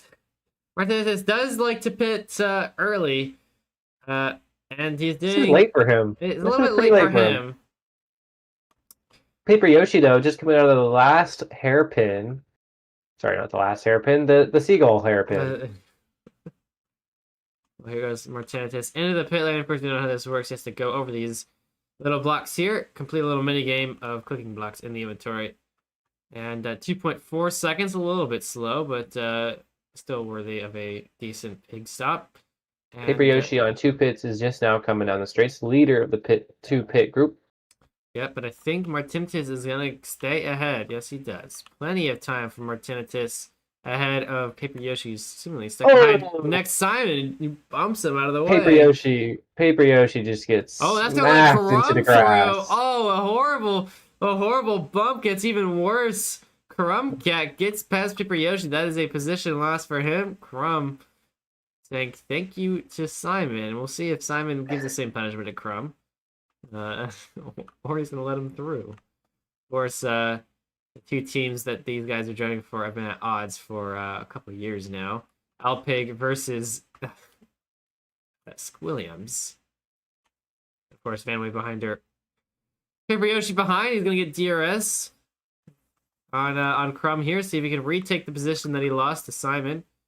Now there's another wall tap, and oh, Crumb doesn't see it coming. Watch out! And he's gonna get it done. He's gonna get past Simon as well. Very good job, Yoshi. Making great use of the new goal thrown in with a. Well, we can jump down the order to 10th and 9th place, where Joka and Saruks are fighting it out. Both on the 1 pit group. There you go, Joka Brazilian trying to make a way past Saruks there. I believe he's driving for IKEA. If you don't, if I'm right about that. I believe it's Sandstorm, no? That would make sense as well. He was in IKEA last year, wasn't he? Well, still many drivers to keep up with. Joka and Saruks.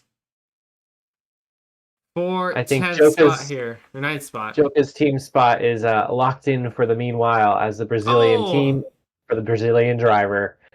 Yeah, unfortunately, going to lose this one to Saruks there. And that is, I think, yeah, a big position loss. Engine Man also having problems as well. I think he must have had a bump or an error, losing a position to Terraformer and also to Casimir.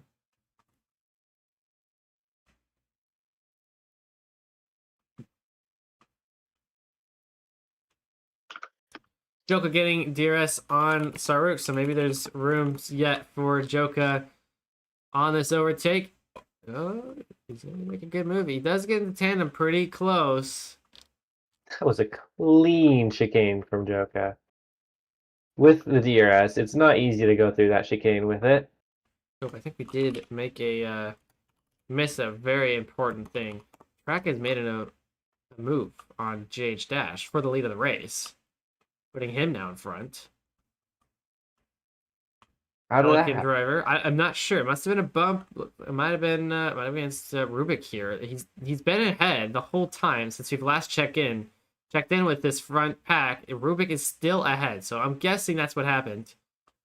As JH Dash must have bumped in the back of Rubik, and Track is going to get the benefit of it. And JH Dash is far enough away that he's not going to get DRS. Although Track has managed to get into tandem with Rubik, there's another driver ahead. Joka is finally managing to overtake Saruks down the back straight, heading into the Seagull hairpin. I believe he's locked it up now, so good for Joka. Well, now it's JH Dash's turn to get into DRS range because he isn't doing so right now. He's 2 seconds ahead. He's missed another opportunity here. And with track past Rubik now, there's not too much going to slow him down. I believe he does have, I think it's XQ ahead. What was that? No, it's dead end ahead. Saruk sending it in the last corner and has made a major error. He's not going to lose a position, but he's going to lose heaps and heaps of time. He's lost how many seconds? 17 seconds from that? Oh my gosh. Wow. Well, while we were looking at that, I think we did make an error again. JH Dash has passed track, and it must have been Rubik once again. Or perhaps dead end. It might have been dead end, actually. As track, big error while we were looking at Saruk's. Big error there. He does get the flap now, actually, track. But JH Dash back ahead. And this battle for the lead is just flipping back and forth off screen. So we'll keep a closer eye. Life Network now sitting the fastest lap from way further back. And there's going to be a pit stop there. It's going to be track going into the pit lane. I mean, you're going to have to do it at some point here, both of these lead drivers. Track is going to choose to do it now. Well, it's not a bad idea, considering JH Dash has bumped against Rubik once before. And Track has done the same already. And now two of them are ahead of JH Dash. So side by side. And I think Track's in a better spot here, assuming JH Dash doesn't overtake these guys without any trouble. And there's going to be trouble if he does. So I'm guessing there's going to be a pit stop here from JH Dash pretty soon here. Does Track have clean air coming out of the pit lane? Looks like he does. Yes, he does. He's going to have plenty of clean air. So good choice from Track to pit a lap early. Perhaps get some time off against JH Dash, who has gotten stuck behind him. And I think there might have been a bump I'm there. going to slow down. I don't know if that's going to be enough. Track went in 3 seconds back to JH Dash. So I don't know if that's going to be enough of a bump to send him back, assuming pit stops are the same. We'll see. I'm assuming JH Dash is going to go in the pit lane now. He's bumped against these guys. Got it, right? He's had troubles with these drivers so much now that it'd be silly not to pit right now unless he overtakes dead end. Has he already overtaken? He's just not doing so. He's not going to pit. No pit. I'm surprised. Maybe he thinks he can get it done. He's opening the room up for an undercut from Track while he's behind dead end and Rubik. And it was 3 seconds that Track has got to make up, or JH has to lose behind these drivers for it to be worth it. I don't know about this one, Blue. Yeah, I don't think it's the wisest choice. He's going to have to release against dead ends. He couldn't make a move and had to release a ton. Yeah. It's tricky, and I think Track is actually behind Terraformer. If it helps JH Dash anymore. I think Terraformer is far enough ahead where Track is going to gain not as much time as he would have liked, but enough. Ooh. Oh, Bump there you there go. from Rubik. He's going to get the move there. Now he's pinched between the two. Yeah, I think Track is actually having a bad time. He's now 33 seconds behind JH. But I think he's still having a better time than JH Dash is. I don't know. We'll have to see. Is he going to go in the pit lane now behind Rubik? He doesn't get DRS, it looks like. Is it Rubik? Rubik does? Looks like. He is going to go in the pits. There he goes. I think he's learned his lesson now. He's going to go in behind Simon, who also other drivers have been having problems overtaking. I mean, well, here's the thing. He has to pit this lap anyways. It's lap 16 of 18. So he does have to pit no matter what. Well, here comes Track down the back straight. No DRS from him. I think this one's going to be close. It might be close here. JH Dash coming in at 2.5, a little bit slower than Track did on his pit stop by just a tenth. So that's not the important thing here. The important thing is how much time has he lost to back markers as he exits Crossing the the pit finish lane. line now, Track. Yeah, I think this is going JH's way. I think Track had more problems, but take a look at how many drivers are ahead of JH Dash. Wrong place for him to come out. And he's got Teched, Dux Q, Punnings, and Simon. This is probably why he didn't pit. If his team advisor, his Alpic team advisor, looks like it's Deceptive, I'm guessing. Perhaps. Might be his team advisor telling him, don't pit. There's 4 drivers if you do. Perhaps that's the reason. As Oh, good work. We were fooled. Good work from Alpig and the team getting JH Dash the lead after a rough little moment. Walt up there, getting past Simon, who went into the goal. And yeah, he's gapped Track by 5 seconds now.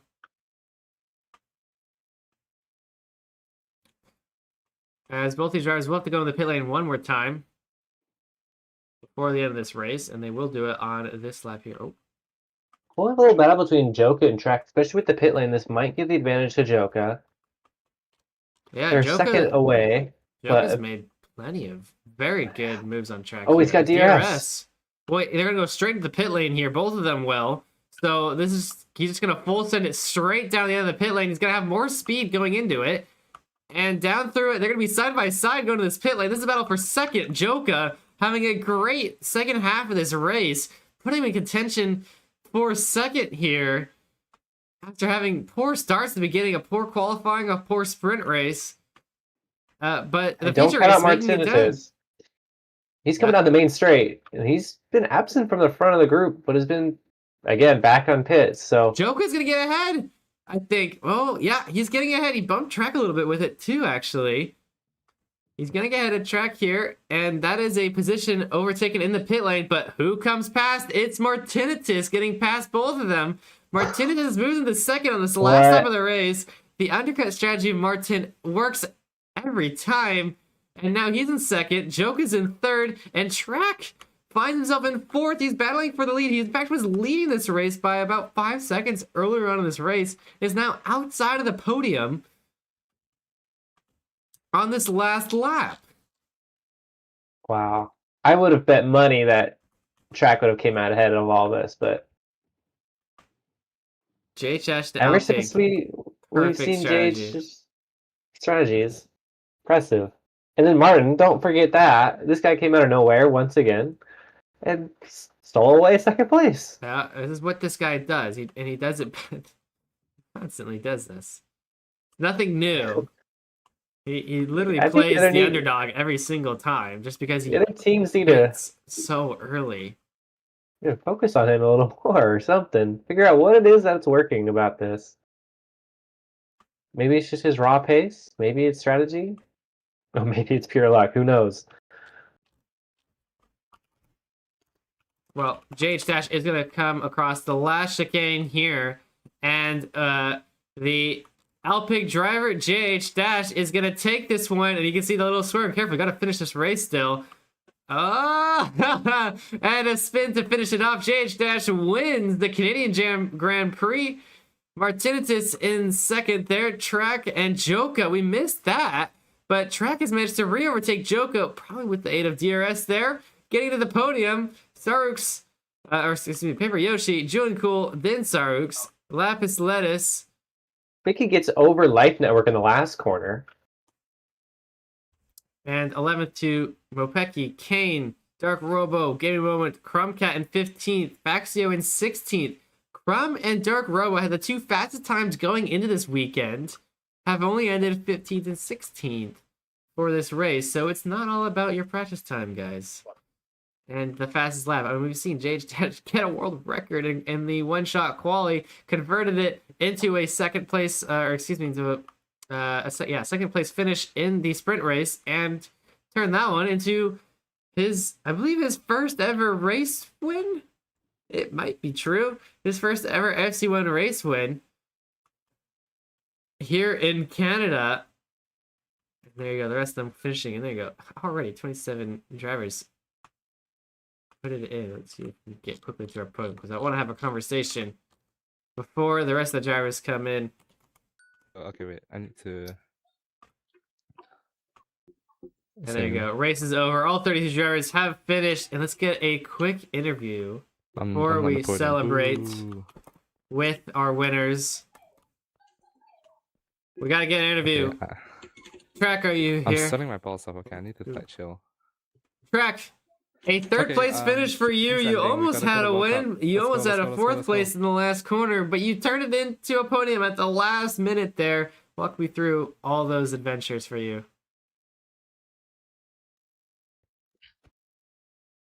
Yeah, he says in chat. No mic. Ah, okay. All right. Well, Track had, lots of positions. Could have been first, could have been fourth. Third place, finishing it up for Track. Congratulations. Podium for you. And Pelican. Pelican needing some good points there to try and challenge Alpig for third. But second place goes to Martinitis, and it's once again an undercut strategy, early pit stops, and a late minute podium celebration. Yo, Did you know it was coming? yeah. Of course. I don't know. I didn't do media training, sorry. But I don't know. I saw there were people in front of me in like the first couple laps, and they were taking the wall tap in the last turn, and that annoyed me, so I pit. And then I got like 1 or 2 DRSs, pit again, because there was like Kazo or something in front of me, and I didn't want to deal with that. And then I just had free air, and I was I held him chilling. up for a bit. I feel like everyone had problems with Well, their markers this we- race. And then on the wall taps, I just missed them twice, so that lost me a bit of time. And then on last straight, I saw Joka behind me, and I saw my dear teammate Track. And I always take the turn normal, so I don't know what Joka was expecting. Like I think he was expecting me to take the wall tap, but I'm not doing that. The cringe shit. So yeah. And I want to mention it's really hot in my room, Uh-huh. and that was annoying. I don't know. Summer's annoying. Yeah, oh yes, I know that feeling. Well, still a second place for you, and once again, it's another early 2 pit stops. Putting him, you do this seemingly every race now compared to the other drivers. Yeah, like if I just have people in front of me that annoy me, then I pit. And there's quite a lot of people that annoy me. Very nice. Well, congratulations, second place for you, Martinitis. Thank But we gotta you, get thank you. to our winner, JH Dash. It's so exciting to see you on top of a podium here. How Hell excited! Isn't it your first race win? I just want to make sure. It is my first FC1 win, Dude. yeah. Congratulations, man. JH Dash did honestly. Second podium too. Yeah, a very, very well-earned race win with, this is going to be one year to remember, with that world record on the one-shot quali. Couldn't get it done in the sprint race, only finished second. And lots of battles with Track and other people for that race win, but you came out on top. This is a masterclass of a race from you, and seriously one of the best. Okay, I have to give shoutouts. I have to give massive shoutouts to Cromcat because he found that like extra wall tap at that one chicane, and that's why I got like such a crazy time in one shot quali, because I nailed that and nobody else knew about it.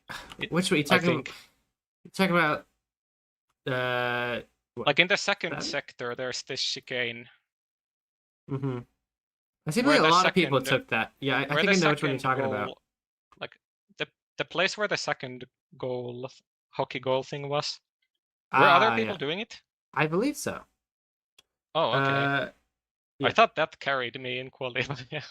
Also, I thought I just completely threw the race when I went into the cobwebs once. That did happen. Yeah, I think that might have been when Track overtook you that last time, wasn't it? Yeah. Yeah, we did But miss then I that one. think then Track got bumped on a straight, which is really unfortunate. Well, And I got the lead back. well, tell me, that pit stop was super important. We didn't realize how big. Track pit behind, and we thought he took the right choice considering you had Rubik and Dead End ahead of you. And he took an early pit and to leave you stuck behind the both of them. Was that did you choose to stay behind them knowing that when you came out, you're going to be met with 4 back markers? Or is that just... Okay, the thing is, I was gonna pit when I had both Rubik and Dead End in front of me, but then I got in front of like Dead End, and I only had Rubik in front of me, so I decided to stay out instead. But you Because made... I know Rubik has pace, so it was not bad being behind him. Well, And I knew I can get DRS later. Yeah, well, you made the right choice there because Track had problems when he did pit. We thought he had the greatest position there, but when you came out, you saw it was those 4 back markers coming out, and seemingly that was struggling for Track there, and managed to keep you ahead, even if you did have to slow down a couple times behind Rubik and Dead End. But okay, I mean, yeah. okay, I think I gotta go now, and so see ya. All right, well, congratulations, JH. Good racing there, and a fabulous race win for him. I think everyone's already moved on to... I think we've already thrown the snowballs, but there you go. That is FC1 wrapped up. Don't go anywhere. We have FC2. They're starting in about 20 minutes time. If you want to get on that, event.crossix.com is where you want to go. But we will take a quick 5-minute break. Congratulations again to JH Martinitis and Track for the podiums for this race, and we will see you in 5 minutes time for FC2.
Thank you, Ivan, for the update. I guess I muted it. Let's try that again. Welcome to Canada FC2. It's looking a bit different today, as it is a remastered version built by Satomni, built for the FC2 crowd here. Too many drivers on this track makes it a little bit more chaotic, as we've already seen in FC1 earlier with the thin track. It's been widened, it's been increased, it's been a little bit trimmed on the grass a little bit too, actually. And it's overall quite a bit different here in Canada. FC2 has 100 or more drivers participating in every single week, and if you do want to join us, you can by going on event.frostex.com. And all I have to do is do /TT Canada Remastered to jump onto our track. Press the teal buttons when they show up. They've been popping up in chat. You can see one of them right there. Click that and you are registered for this race. You don't have to be on a team. You don't have to be any experienced driver at all. You can be whatever. And you can participate in the action of Formula Craft 2 here on Canada Remastered. It's the 7th round of the season for FC2, whereas I was talking to nobody apparently. But the standings hasn't really changed too much since last time at Miami. Only one big change so far in our top 5. But Ferrari and Kilolo still on top. The dynamic duo from Foxrari are just dominating these past couple of races. And we might see more of that here as, well, last time out in 2025 in Canada, Ferrari 15, our current championship leader, had his first ever podium in FC2 just 1 year ago. And now he's looking at the top of the standings with multiple race wins and the driver to beat now in FC2. So quite a shakeup from Ferrari 15. If you don't know boat racing that well, but you know Formula 1, is your Kimi Antonelli of FC2 as it stands. And behind them, third place goes to Builder Matty, the IKEA driver, who also is making a very, very good run in FC2 this year. Let's see if we can find out if he's on. There he is. Third place right now, kind of in a world of his own though. He's got 90 points to Killer and about 50 points behind him to Gustav. Behind them is Gustav and Omega Miz, who are battling for 4th position right now, separated by 20 points. And yeah, we'll see what that happens there at the end of this race here today. As for team standings, Foxrari, of course, on top. IKEA behind them. Garana in 3rd, as it was last race. Alfrog in 4th, but Lurkerpop jumping up into 5th from 6th position since Miami, and are now only 75 points behind Alfrog. So pretty good stuff from the... Uh-oh. That's an error. Pretty good stuff from the new team, combined from old favorites McLurkin and Alpha Pop. Some old teams from FC1 have merged together and kind of semi-retired into FC2. It's been fun to see that crew race as we try and reconnect. Racing starts in about 7 minutes time here, so if you want to get on, you better get on soon so we can start qualifying, as it is a sprint race format here in Canada. If you've missed the FC1 race, you'll know how it works. If you don't know how it works, sprint race starts with a one-shot qualifying. 1 lap, set the fastest lap time you can. If you get the fastest lap, you get put on the front row of the grid for our sprint race, which is a 5-lap shootout, where drivers will be racing against each other, just like a normal race, so it's only 5 laps long. And then the winner of that race will get put on the front row for the full feature race, which works just like normal. 2 pit stops, 20 laps. As we struggle to reconnect back to the server, I'm not sure why this is such an issue.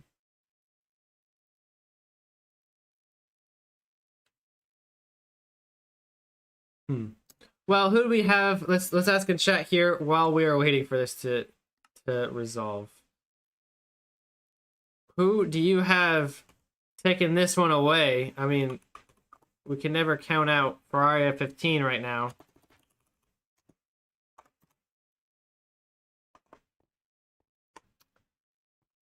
But let's take a look at our top times in 1 minute as we try. Oh my gosh. Go to Canada Remaster. Take a look at the top times of this track. It's Ozone who has the fastest time. Just behind him, Ferrari 15, F for MLG, Ilda Zamora, Joka, of course, won't be racing today. He podiumed, or he got 4th, actually, in FC1. Arthur Honum, Gaming Moment, Voigrid, J-Tastic, and won't be kidding today either. Are your fastest drivers on Canada Remastered.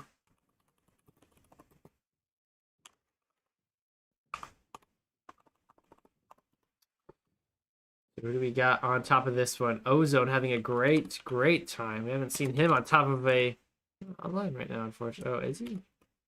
No, he's not. We haven't seen him on top of a time trial leaderboard in quite a long time, probably since the days of off season.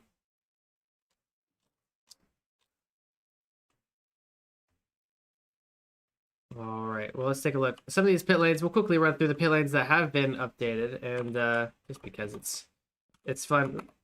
It's fun to see what drivers have done. Look at that. This must be the back markers.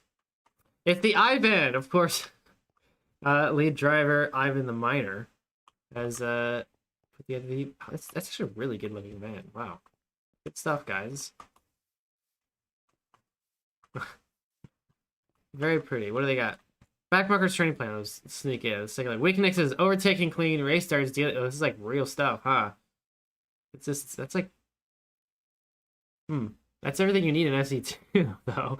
So, improvements, TT random, everyday, quick races, locking your strength, raw speed, with not public qualifying positions, bumping others. Oh, this is so cute. This is adorable. I like this. I like this. Thank you very much, Blue. Oh my Thank you gosh. very Hi, much. Ivan. Oh, hold on, let me TP and Ace goals here. We get the whole team here. Well, Ivan, we got 3 minutes till qualifying to go. Yep. How's your team going into this one? All right. I mean, I've been away for the weekend. I literally just got back, so I had to grind the track earlier this week. But we're hoping we're gonna do well, nonetheless. We're gonna try.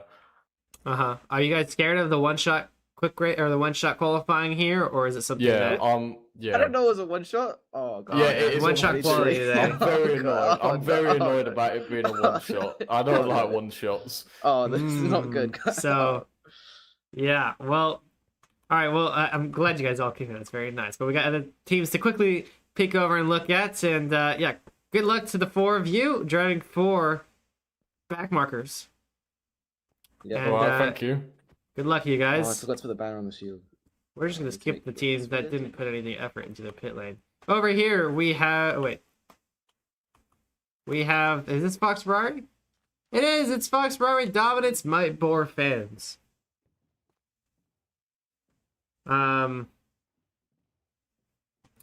Maybe. Italian name is here. The set of MC is here.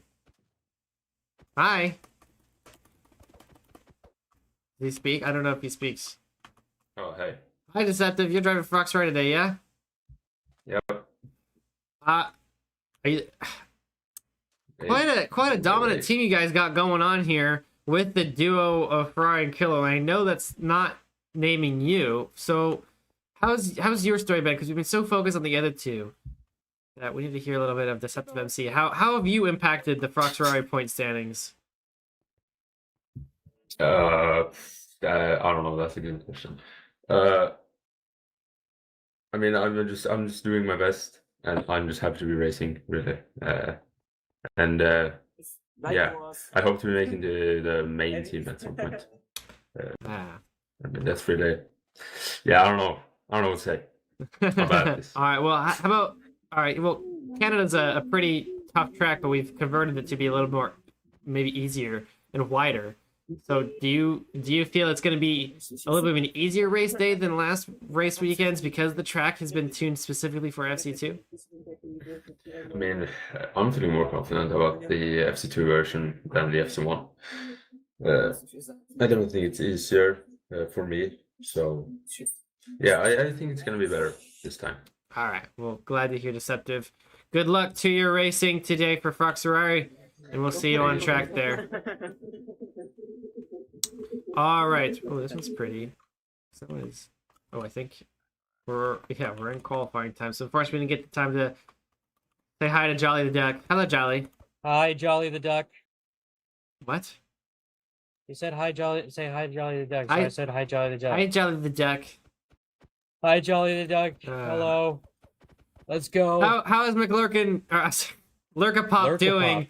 How's Lurkapop going to this one? You guys moved up to fifth this last week. We've been putting all our budget in like a new project we've been working on, so like we kind of didn't put much into the like designing. So we just have the couch. Just the couch, no TV today. Huh? In terms of everything, we'll beat Ozone this race. Yeah. Yep. All right. Well, the show's on the road, huh? So you don't really need a screen for it, right? I mean, it's just gonna happen. That's just how it's gonna happen. You know, At Ozone is gonna be like, oh my goodness, I can't believe we're $2.35. behind these guys. Just Oh my checking this goodness, works now. All right. they're not us. So therefore, we are so peaked. Yep. All Quotes right. from Laser. Well, good luck, Jolly, to your team, and good luck working the pit Thank you. lane for you. And thank you, Dagad, for checking to make sure the donation's working. I appreciate the $2 donation there. Ready? All right. Well, qualifying is here. All the drivers are lined up. One shot quality, one lap to make it all happen. Right now, Ozone, Fry, and Iltis Amor are the ones to have the best odds of taking home a pole position for the sprint race, but you never know. There's only one lap to go. Mess it up once, and well, it's all over for you. Who's going to be careful? Who's going to be risky? Who wants pole position? Who just wants to stay alive? One shot quality in just a second here. Ozone. If I know Ozone, he likes to put time into tracks when he does. And when he does, he can be a very, very strong driver. So I wouldn't be surprised if this one goes Ozone's way, as it's a 3, 2, 1, and they're all going to go one all at the same time. And the little blob of drivers will start going forward into turns 1, which doesn't really feel like a turn, just a setup for turn 2, as they all just kind of spread out and splurge back together into turn 3. And right now it's Rubik who has the fastest of the group so far. He'll just some more right behind. There's Gustav, game moment. I don't see Ozone. There he is. There's Ozone in that top group. Looks like he's been able to get a great turns 3, 4. We keep moving into 6 and 7 here, and it's still Iltis who has the fastest pace so far. A little bit of a laggy driver in the back, but that's all right. Rubik, Struxel, Lucas Sternax, Techno Gustav, and Ozone, all of the fastest race paces so far. Iltis is starting to gap them a little bit, though, into 8 and 9. And still, Iltis and more on top of this one. 8 and 9 seems a lot easier than it has been in FC1. To go into the hairpin here, wall tap almost required here, as it doesn't really change the gaps too much. Iltis and more still quite a bit ahead, and he might take home a pole position here if he nails the last chicane here. That's all that separates him from a pole position, because that's quite a gap he's got on the rest of the field. And here we go. Last chicane here. The drivers come through. A little bit of a not as great from Iltis. The gap has shrunk, but it should still be a pole position. 125.898 is going to be the top time. The rest of them all coming through. Lucas Sternax currently in second. Ozone third, but Ferrari, oh my gosh, 0.02 of a second separating him and Iltis Amor. Not quite enough though. Ferrari 15, only second position there. It's not getting at the back. There you go. One shot quality over and done with. A 125.898 is the time to set pole position, and it goes to Iltis Amor, who of course had a great time in qualifying too, or in the practice session. And there you go. One shot quality done and done. There's your top 15 on the right for the quality. How many drivers do we have finished? I'm curious to know. We still have a couple drivers. Redstone Cabbage still is completing his lap. He's gonna have a 2. Oh, is he gonna release? No, he's just trying to hang on. 2:32. Of course, that is Lapis Lettuce on a alternative account. He turned off his boat cam, so it's a new, pretty much a completely new setup for him. He's basically driving a different car.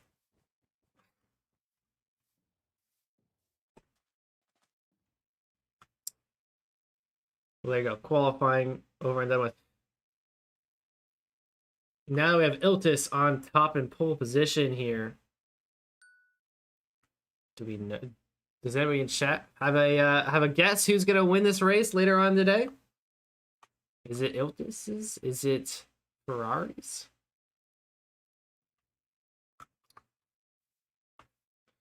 Is it Lucas Strinax or Ozone?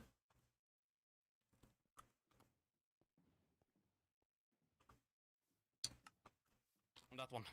There we go. 82 people have finished this race, or this qualifying, as we run down the order for the sprint race. A 4-lap race is what it's going to be.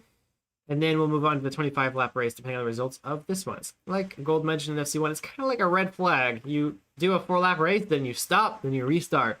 Still to some more on top there, as we mentioned. Ferrari 15 in second, our championship leader.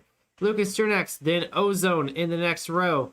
5th goes to NG Main and Struxel. In 6th, Arthur Honum, Gustav, Sleepwalking, Ice Joe, NX My, Squeers, Laserslas, Zook Zinlo, Digo, Builder Matty, Steel Door, Shoujo, Killer, Dirty Jill, Deceptive MC, Mopeki, Water Avocado, Shuttleman, J-Tastic, Swishy, Rapping Ivy, Techad, Hill, Satimo, All 9 Scarab, Dr. Spats, Marsonic, Quazors, Back, Skrilla Games, Captain Glasses, Reed's Lover, Segi, Next Simon, Nifty Acorn, Gaming Moment, Sleepy Toiletta, Voigt, Stasis Law, Allied Galaxy Cactus, NA Skulls, Rabodas, Wrath of Finland, Hammergo, Ivan the Miner as your top 51, actually. Your top 51, and the rest of them are filling up the rest of the grid. There's the rest of them. All the way going all the way back to, looks like Gasops is our 84th driver. There's all of them straight and through the last chicane there.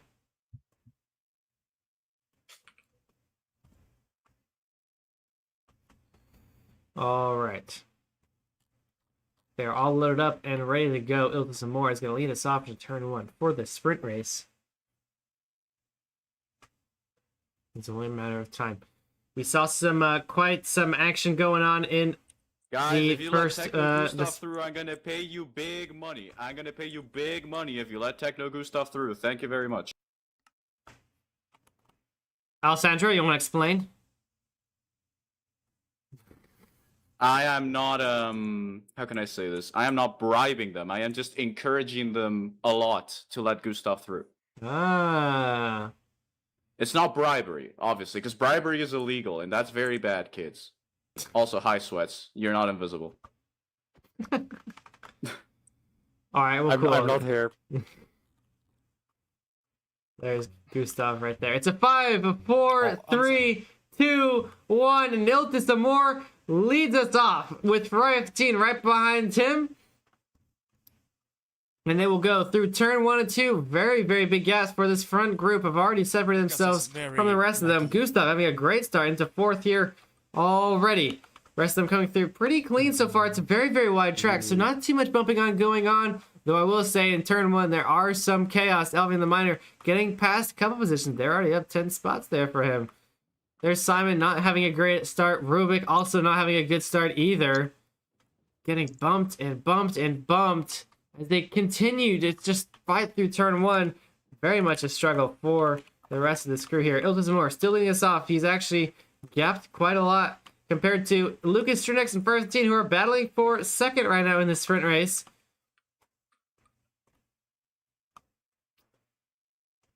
Two of them, once again, Lucas Strinax in a great spot here. Off the wall tap. Because he is a very laggy. Gustav's complaining about someone being laggy. Not sure who that could be. Looks like it's Lucas Strinax having a little bit more lag.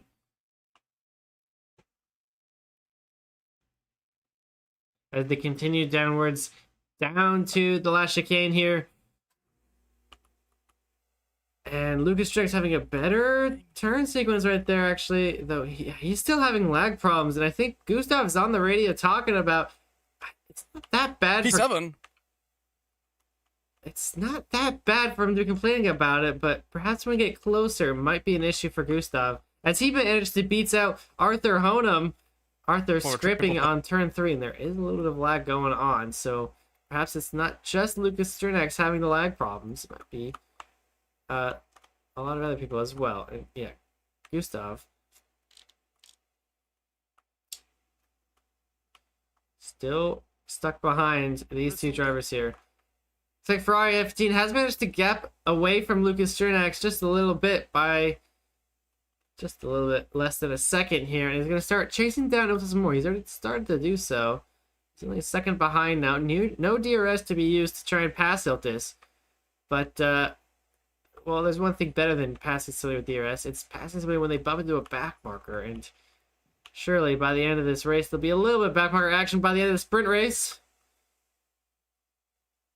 But closer to the future race, we'll see plenty more action as the drivers kind of separate themselves, spread out across the track, and the front of the group will start to catch up to the back of the race here. As they go one by one, Iltis, Ferrari, Lucas Strinax, Techno Gustav, Arthur Honum, Shell Joe. Here's a battle right there. NG Main versus Digo right now. This is for 7th position as it stands, as they have 2 laps to go to sort this one out.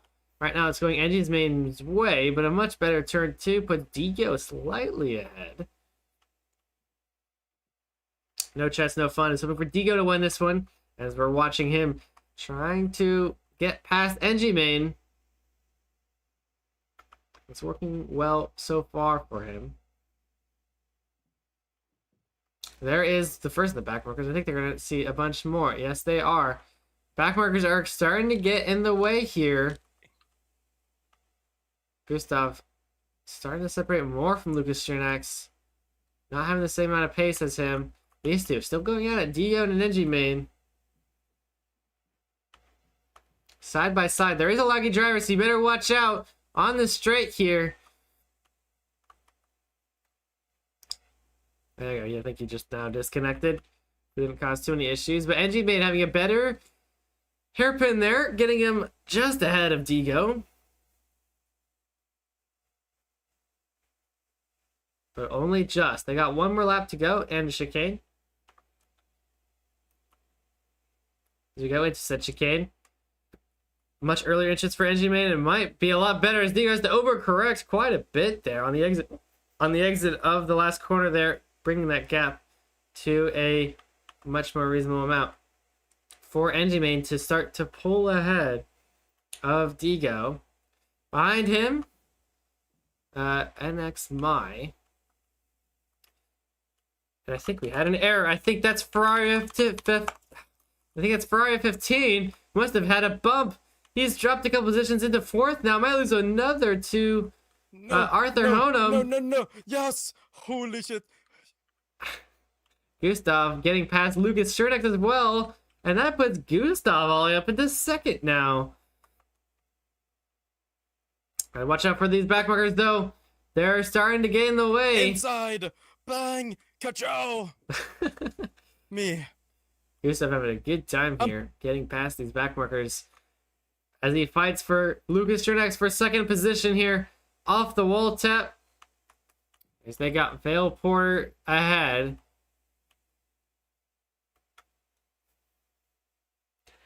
Ildes Mora had no issues so far. He's already gapped the rest of the field by 5 seconds, so pretty sure guaranteed Ildes Mora will end this sprint race in the front row and get pole position for the feature. We'll watch out for the other drivers, Lucas and Gustav, but I think Gustav take a little bit more of a risk. Getting much further in. He finished. I completely forgot. This might be the race, guys. This might be the race. I can feel it. Well, there you go. Sorry for the confusion there. That was the last lap. Ildes Mora on top. Gustav managed to pull out into 2nd position. Great stuff from Gustav there. Lucas Strinax, Arthur Honum, Ferrari 15, only 5th position. Dropped 3 spots there from qualifying. He actually tied with Arthur Honum, but points given to Arthur Honum in this case, giving him the spot of 4th position. Digo behind with Shell Joe in 7th, NX My in 8th, NG Main just getting ahead of XMY getting just ahead of NG Main. Builder Maddie, Ozone, Deceptive MC, Dr. Spats, Laser Sloth, and Marsonic are your top 15 as the rest of them coming through. You can see 45th or so coming through. There are your top 15 on the right side there. And yeah, unfortunately for Ferrari, let's see how we can do this. He's gotten a podium here before, as mentioned. His first ever podium has been last year here in Canada. And, well, since then, since the start of the season anyway, he's gotten, what, 3 race wins? So, Ferrari 15 really on top of this one. His teammate is not on this leaderboard, though. Let's see if we can find Killer. Well, he has finished already.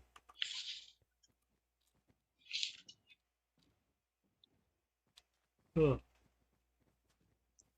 Quickly find where Killer finished up. There we go. He finished 19th, so not too great from our second place finisher.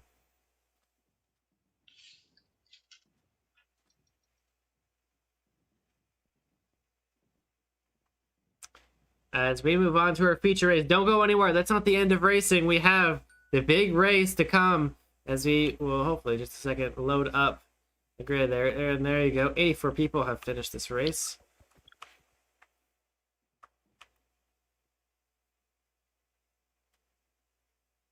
And we should hopefully load up the feature race in just a second here. Let's find Gustav.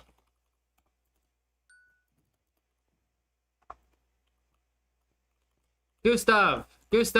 Oh my god, my leader! Hello, Gustav. Hello. Dude, Hello, great. leader! Great sprint race, dude. Great sprint race. That was Oh, thank you, man. up to I took second. inspiration from you know. Yeah? Of course. Legendary performance incoming. All right. Well, you're gonna... Dude, Lurker Pop's doing great this past race in Miami. It's seeming like it's going to continue here in Canada. So a new run of form for your team? Yes, sir. We're aiming for that 1, 2, 3 today. It's gonna be legendary. Big It's gonna be on the goal. news and the papers. The local Swedish papers, right? Yes, sir. And like the global ones as well, you know. The local global papers? Yeah, the local global. Ah, okay. Well, who else are you racing with? yes, sir. Lasers with you and Redstone Cabin, right? Yes, sir. And yeah, that's all. Well, and we also have Alexander as TA, but Alessandro, good. tomato, good team. tomato. Yes, sir. All right. Well, how you doing in just in general, Gustav? Like, you having a good summer, spring? Yes, sir. You know, just 2 weeks left, and then no more school, and then go straight to McDonald's and get my 9 to 5 and. All Yes, sir. All the snow is starting to kind of leave Sweden now. Is it? Yeah, you that time know, of year? there's a bit of snow left there and there, but it's pretty nice overall. Oh, good. Well, I'm glad you're enjoying your spring in real life and in boat racing. A second place finish in the sprint race. We'll see you on the front row. At the end. We'll see you in the front row and see if you can win this one. Good luck, Gustav. Did you just say you too? I'm not winning. I'm commentating.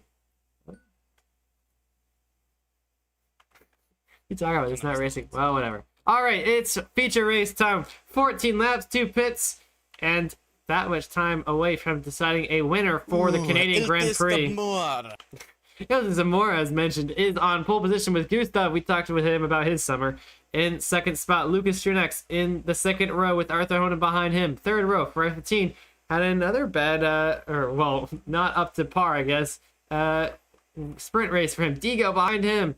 Fourth row, Shell Joe and MXY. NG Main behind him with Builder Maddie, our third place in the standings right now. In 10th, Ozone in 11th. Our fastest time on track goes to him.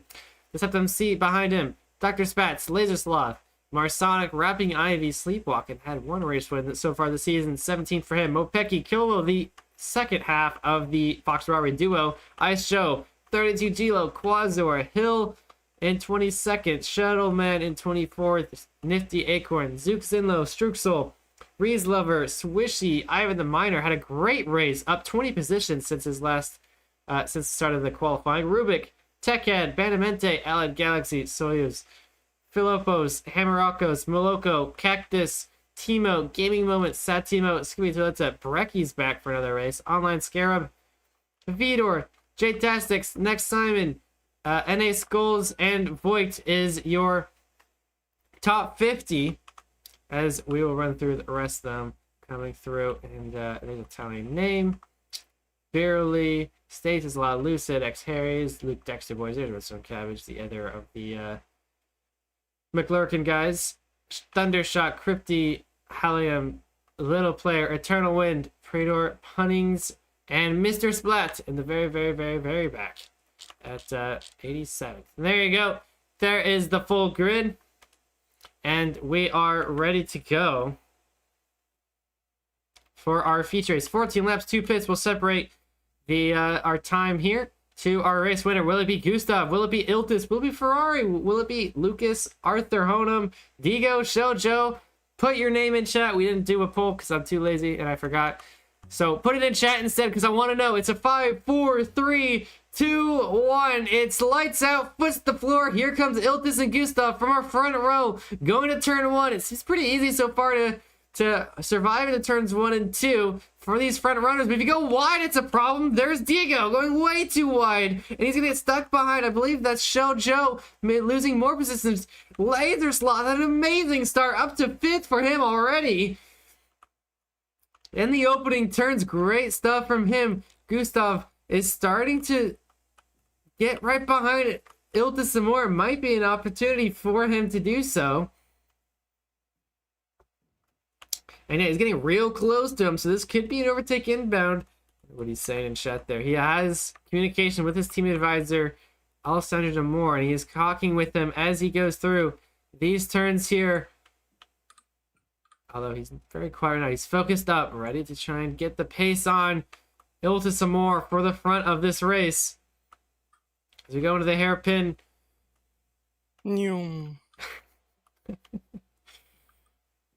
And not much change there so far. No DRS to aid him in this league. So Gustav is his only way around Iltis is through skill and skill alone, or perhaps a mistake there from Iltis.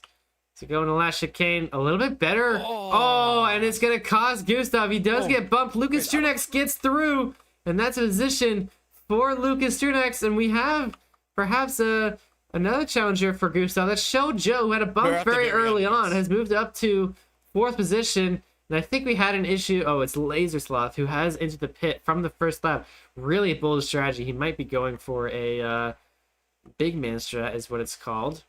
Oh, there's a wall tap there from Shell Joe, getting even further ahead of Gustav. Arthur Home falling another position to Digo. We have yet to enter backmarker territory here, but I think it might be soon here. Iltis Zamore has managed to hold on to his pole position here, is leading this race by a healthy margin of 2.6 seconds.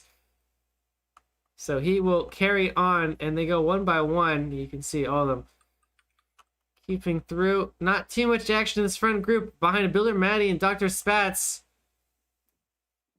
Oh, there's a bump there behind. That's Quasar losing 3 positions. Of course, Quasar led 2025 for a very, very long time, but quit halfway through the season and couldn't finish even in the top 5. I'm gonna say Gustav must have gotten ahead of Shell Joe, and Lucas Strix has been ghosted for lagging. Mr. Splat is also here lagging out. Oh, Gustav, another bump on the last chicane. It'll let Ferrari 15 through. That's one position. Splat fucking lagged out on the straight. So he just covered my line and my line only. So all right, well, here we go. We enter as owing to cannot make it today. He's in Montreal watching the races right now, but he calls it party time, and you can start to see why. Gustav and Ferrari just had a bunch of drivers ahead. Ferrari getting bumped by it. I think there's another one behind. That's Digo also getting bumped by Ferrari. A couple positions being shuffled about there. Digo getting the worst of it, dropping all the way back down to 9th. He had such a great recovery from his first bump, and well, he gets bumped again. Shell Joe is starting to close on Lucas Strings, who's been ghosted because he's been lagging, and it looks like he misses the turn there, Shell Joe. So no overtake necessary for Lucas. He's just gonna keep driving the way he has been. He's been ghosted, so nobody, we can see him here, but nobody else can. They can see perhaps his lightning rod or something, but they cannot see his actual boat. So Passing him will not be a problem, as he simply just has to. They simply just have to drive faster than him. They don't have to worry about overtaking at all. Well, there's Joe right now in third, and Techno Gustav having 2 bumps already, sitting in fourth right now. He's been able to get right past back on Ferrari, who now sits fifth. Is where he started in the beginning of this race, but he's being looked at by Arthur Hunter. But a ton of back markers just appeared out of nowhere in the pit lane. Gustav getting punished for it. As we have a 3-way fight here between Gustav, Ferrari, and Arthur Honum. This is for 5th position as they snake through the back markers in the chicanes. All 3 of them doing pretty good stuff here. Although Arthur Honum maybe having a little bit of a delay there from a back marker, losing his fights with these 2. So it just turns to Ferrari and Gustav here. We're going to get past Wolfman for 4th position here. And Shell Joe just a little bit ahead. Right, another group of backmarkers through the chicane. Gustav making it through clean as well. Right, just a little bit faster here, staying ahead of Gustav. Very, very important. And it is parted time, full send here. Oh, then I'm going in because I'm in the middle. I think we had a bump there from Iltis Amor, and that causes Shell Joe to get into tandem with him down the back straight. As they go into last chicane here, and a little bit of a different entrance from Show Joe, giving a better entrance speed, but Iltis has a better exit speed. Still side by side into lap 5 we go.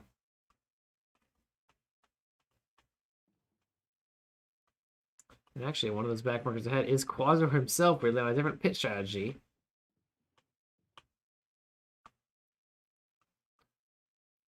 And they've both managed to figure out this wall tap pretty dang well. They're both using it to its complete ability, staying side by side. They've got a little bit of a wall ahead, and well, if you want a wall of somebody, it's not going to be someone who's fast. Quasar, and watch out for the bump of Crypty Faco. They both managed to avoid. And looks like this might go Shoujo's way, who has taken this lead by 0.5 of a second. And he might lose Iltis some more. It's 0.7 now, so I think he might be out of tandem. And 0.9 for sure out of tandem now for Iltis. So that's a overtake made for Show Joe. Excellent job going through the back markers faster than Iltis, giving him the spot. And he will now lead this race through lap 5.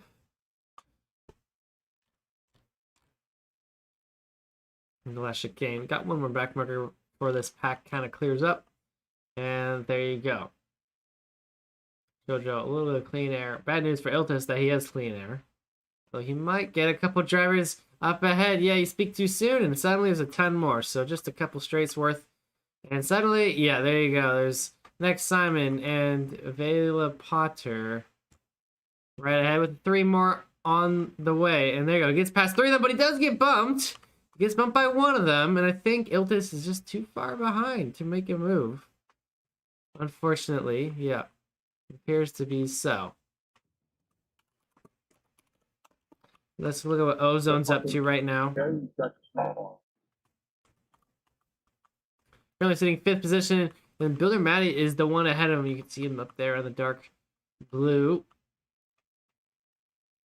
As he gets back past the drivers going too wide a little bit. Lucas Chernax is battling now for Iltis Amora. Lucas, of course, is ghosted. Oh, he does get a bump, though, and he loses the position. He's going to lose. Does he lose any more to Builder Matty? Not quite. Well, he might here. There's a little bit more of a speed boost there from Builder Matty. He's going to get to a tandem at least, which is important. That's really all you need. Then you just need race pace. And Ozone is right behind, looking at a distance. Oh, they both get bumped. Ozone gets bumped by them. Techhead. They're going to get past all of them. He's on a different pitch strategy. Show Joe, though, pitting from the lead here of the race. Lucas Strikes might. I think he just scraped a little bit. Yep, he's going to drop a couple of positions for that scrape. Losing position to Ozone as well. Let's take a look at what Shoujo, why did he pit so early? We're 5 laps in already, and Shoujo in the pit lane.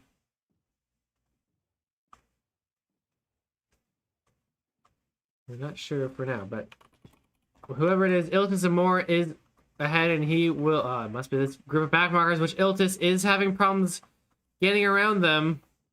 And Arthur Honum is starting to get closer to Builder Matty. Let's see if we can find them. There they are. Arthur Honum coming back from that bump, but I think we just caught him getting pumped once again. And Ozone gets past. They got Arthur Honum, Ozone, and then up ahead is Builder Matty.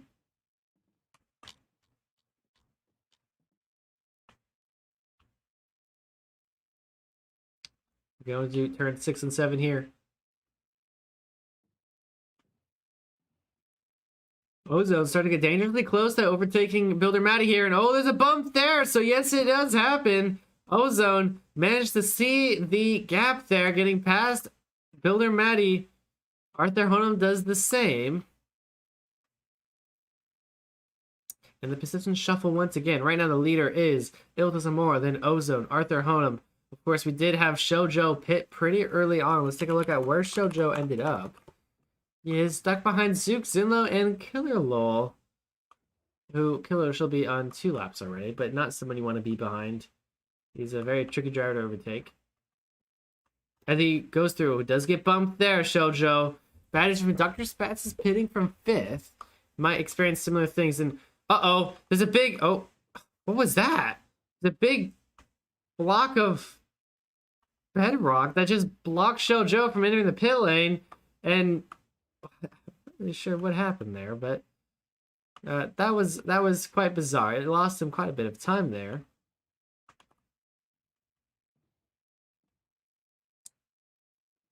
As the drivers continue through, we're already halfway through this race. We're on lap 7 as it stands. Let's take a look at Reese Lover, who's in a great spot. 7th position for a seemingly rookie driver. This might be one of his first races in the top 15. And he's currently sitting 7th behind 32 Nova. Might make him overtake here if he has the pace.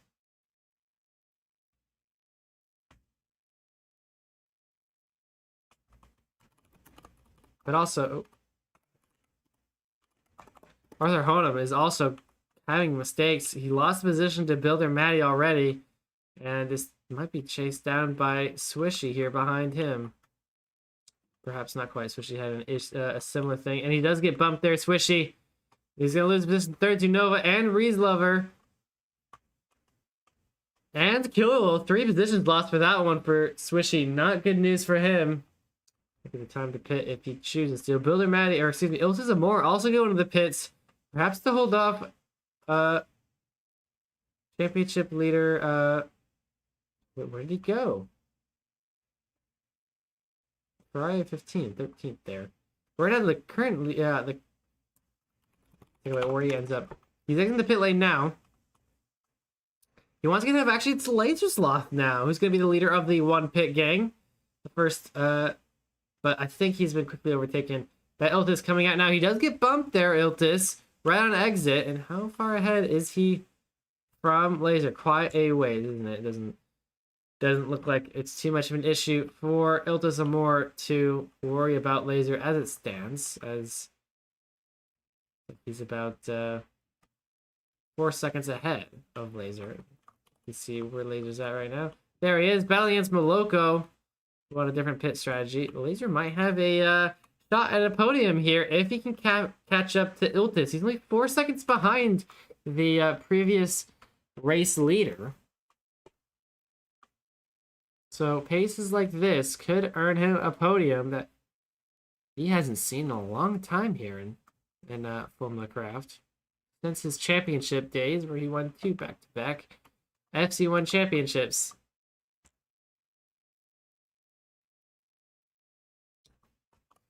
But perhaps FC2 is where he can earn one here. There's Nova not doing too bad either. Currently in 5th position. I mean, he knows how to do pretty well here at 32 Nova. He got 4th here in 2024. And perhaps another position similar to that could be up his alley.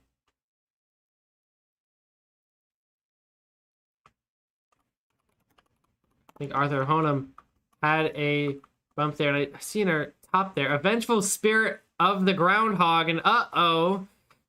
Where do we have a groundhog? Of course, a groundhog Alex Albon ran over during sprint qualifying a couple of days ago. The groundhog is back in Minecraft form. We'll have to see where it is. I believe. Not sure where exactly that is, but lots of carnage going on. Rieslover getting bumped. Going on to 5th. Arthur Hona moving up to 3rd. And Ozone, oh, there it is. That must be the chaos. Ozone having an issue there. I think he just got passed by Builder Maddie. Yes, he has. And so now it's Builder Maddie leading this race. Technical Gustav has just entered the top 15 with 2 pit strategies. You haven't heard, or 2 pit stops done already. We haven't seen much action from him. Ozone going into the pits, going to try and hold off Iltis Amor in 7th spot. We'll see how he can do it. There's Shuttle Man. Let's take a look at Ozone. And so Cabbage also in the pits there. There's Ozone coming down through the pit lane. A lot of drivers behind him are doing similar things. Rieslover, Iltis actually is doing it again. Arthur Honum as well. So plenty of drivers choose the pit at this time. Maybe they're too scared of what happened at the groundhog and want to use their pit stops so they don't have to deal with the groundhog for as long. Here comes Ozone coming out. I believe Lasersloth has overtaken Ozone. Yes, he has. So Laser's in an excellent spot right here. Cutting through the field. He's actually been overtaken by Digo. This is for a position. This is for 5th. Both of them have 1 pit stop done already. And there's the boss bar. It seems like it's a health bar of the groundhog. How do you defeat the groundhog? But there appears to be a health bar. So there's the groundhog. It's giant now. All the drivers seemingly found the route. And there's less issues now, as they know what to expect on this corner. But we get to the last couple of laps. There's already only 3 laps to go. As Laserslash still tries to chase down Digo. And then they go into the pit lane? No, they don't. And both of them seem very happy with where they are in the standing, or in the race right now. Oh, Digo, I think that was just got bumped there. He did. It's going to give Laserslot the position. Redstone Cabbage on a... actually, he is on the same pit strategy. Although, actually, he's on a different lap, isn't he? Yes, he is. He's a lap down. Was going to be really impressed with Redstone Cabbage. But he's not on a same strategy. And lots of action going on here throughout the race. I'm not the only one, of course, I can't catch everything here, so there's plenty of things going on, and it's always fun to talk about what happened. Some people like to stream or record their races. I know Lasersloth records his, and you can check out their full race stories throughout the week. Talk to people on the APG Discord, and if you type in ! Discord, you can join said Discord. Talk about how your race went. As for Builder Maddie's race, is going into the pit lane as it stands. And yeah, the groundhog is losing health. I wonder if you run into it. You drop its health a little bit.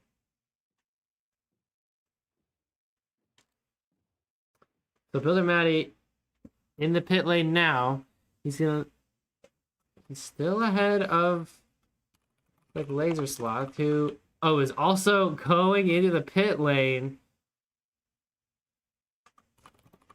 Alright, well, where's Gustav at? He's coming on his way. He's the leader of the 2-pit gang. And he has gotten past Iltis Amor just by a couple hundred. There's Iltis right there on screen. So, watch out for these drivers who are just crazily on the straights here. And it's gonna, yeah, Gustav kind of got a little shock there from him. We're gonna lose a couple of tenths, enough for Ildes to get past him, and this might be a battle worthy of a race win. Here we go. As they go through turn 2. And they do. They are on 2 pits. They are ahead of everybody else with the 2 pits. So this is the fight for the lead. Elton Samore and Techno Gustav as it stands. And of course, Builder Matty could bring enough of a gap. He's already 14 seconds ahead of these two. Actually, a little bit more. We're like 20, 25. But still, these two are probably going to be battling for a win or at least a podium. And Gustav, we're talking about earlier, really wants a race win here. Oh, and they both get bumped at the same time by the same back marker. And Gustav getting chain bumped again. He's going to lose so much time to it. And it's causing Iltis. Oh, he gets again. Oh, he's dropping so many positions. You didn't realize how bad that is until your position drops all the way to 12th. He was just sitting in the top spots there. And now he's 12th position behind Gaming Moment, Killer, Iltis Amore, Laser, 32 Nova, Arthur Hurnham, Ferrari 15. It's crazy. Iltis Amore having a similar experience, dropping down to 8th. We might have Builder Matty take this one away as he's in the pit lane. It's lap 13 for him right now, so we got 2 laps to go. Breeze Lover behind him, also in the pits. And we'll see if Iltis Amore or somebody else gets ahead. It's Ferrari 15 actually getting ahead of Builder Matty. Man, that just opened the door for anybody to get through. And who else but Ferrari 15 to take advantage of the chaos and is now leading this race on the last lap of the race. He hasn't done this or even gotten that close to a lead of this race all day long. And here he is, last lap, taking home, perhaps taking home with a win here, as he's got 3 seconds to Iltis Amore, and then another couple seconds to Builder Matty. Laser sitting in 4th. Shell Joe and Gustav is just nowhere to be seen. He's in 9th, fighting with Ozone. He just lost another position to Sleepwalking. And, well, Gustav is completely out of this race for a podium. Was doing so great until lap 13 of 14. Gets chain bumped to 12th position and cannot bring it back in this amount of time. Poor Gustav losing all of it. And Ferrari taking huge advantage of the situation. And he's got one more chicane to go for I-15. And he will take home another, his 4th, I believe, race win from seemingly out of nowhere. Really impressive for I-15. And last chicane done and dusted. Ferrari 15 is just seconds away from winning the Canadian Grand Prix here in FC2, and I can't believe it. He's even surprised about what happened. Iltis Amore coming in 2nd. 3rd will go to Builder Matty, and Lasersloth will finish it up in 4th position there. Shell Joe in 5th. Had a chance at 2nd there for Shell Joe. Couldn't get it done. 6th goes to Struxel, Digo, Sleepwalking, Techno Gustav manages to only get 9th. Mopeki sneaks in a 10th spot from Reese Lover. Lucas Trinex 12th, 13th, Quasar instantly disconnects after that performance. Ozone in 14th, and NX Mai in 15th. Zook Sinlow, Dr. Spats, Arthur Honam in 18th, Rubik 19th, 20th, and NG Main 21st, Moloko 22nd, 32 Nova, Kolo 23rd, 24th, Gaming Moment, 25th is Punnings, Ice Joe in 26th, Ally Galaxy 27th. 28th goes to Skibby Toiletta. And man, give some love to Ferrari 15. What an amazing race finish there from him. A sneaky win there to steal it from Iltis, Gustav, Builder Matty all at the same time and jump up to the top step of the podium. And with room to spare, that last lap, wow. Laserslav couldn't get the podium done. He was on pace for it, but I think issues with it and Ferrari 15 sneaking into that top spot also gave him a run for his money, losing the podium just by 4 seconds there to Builder Matty, who I believe gets his 2nd podium of the year. Iltis Amore in 2nd there. And Ferrari 15, of course, his 4th win of the season. bring him even further up our championship lead. And Killer Lol, though, is nowhere to be seen in our top 15. I believe he finished around 17th or so. And I think what we... Oh, no, there he is. 23rd for Killer. So he might lose a position here for Builder Maddie to jump up into second from if it's enough, or at least challenge him for that second spot come next race in Monaco. But Gustav does get the a couple of points on Omega Miz, keeping him away from him in 4th. And, well, we might see Lurker Pop move up position in the team standings as well with that performance from Gustav, Laser, and, well, I don't think Redstone Cabbage had the greatest of performances, but still, the duo of Gustav and Laser had a great race. Unfortunately for Gustav, a podium was on the line and could not get it done. Where is our podium? Where are they? They're just... Drivers are just hanging out in the field over here. Not really sure. Yeah, they're just kind of hanging out. I think there is a podium. No. There is no podium. Who built this? Oh, it's right there. There it is. There's one. Oh, they're building it right now, I think, actually.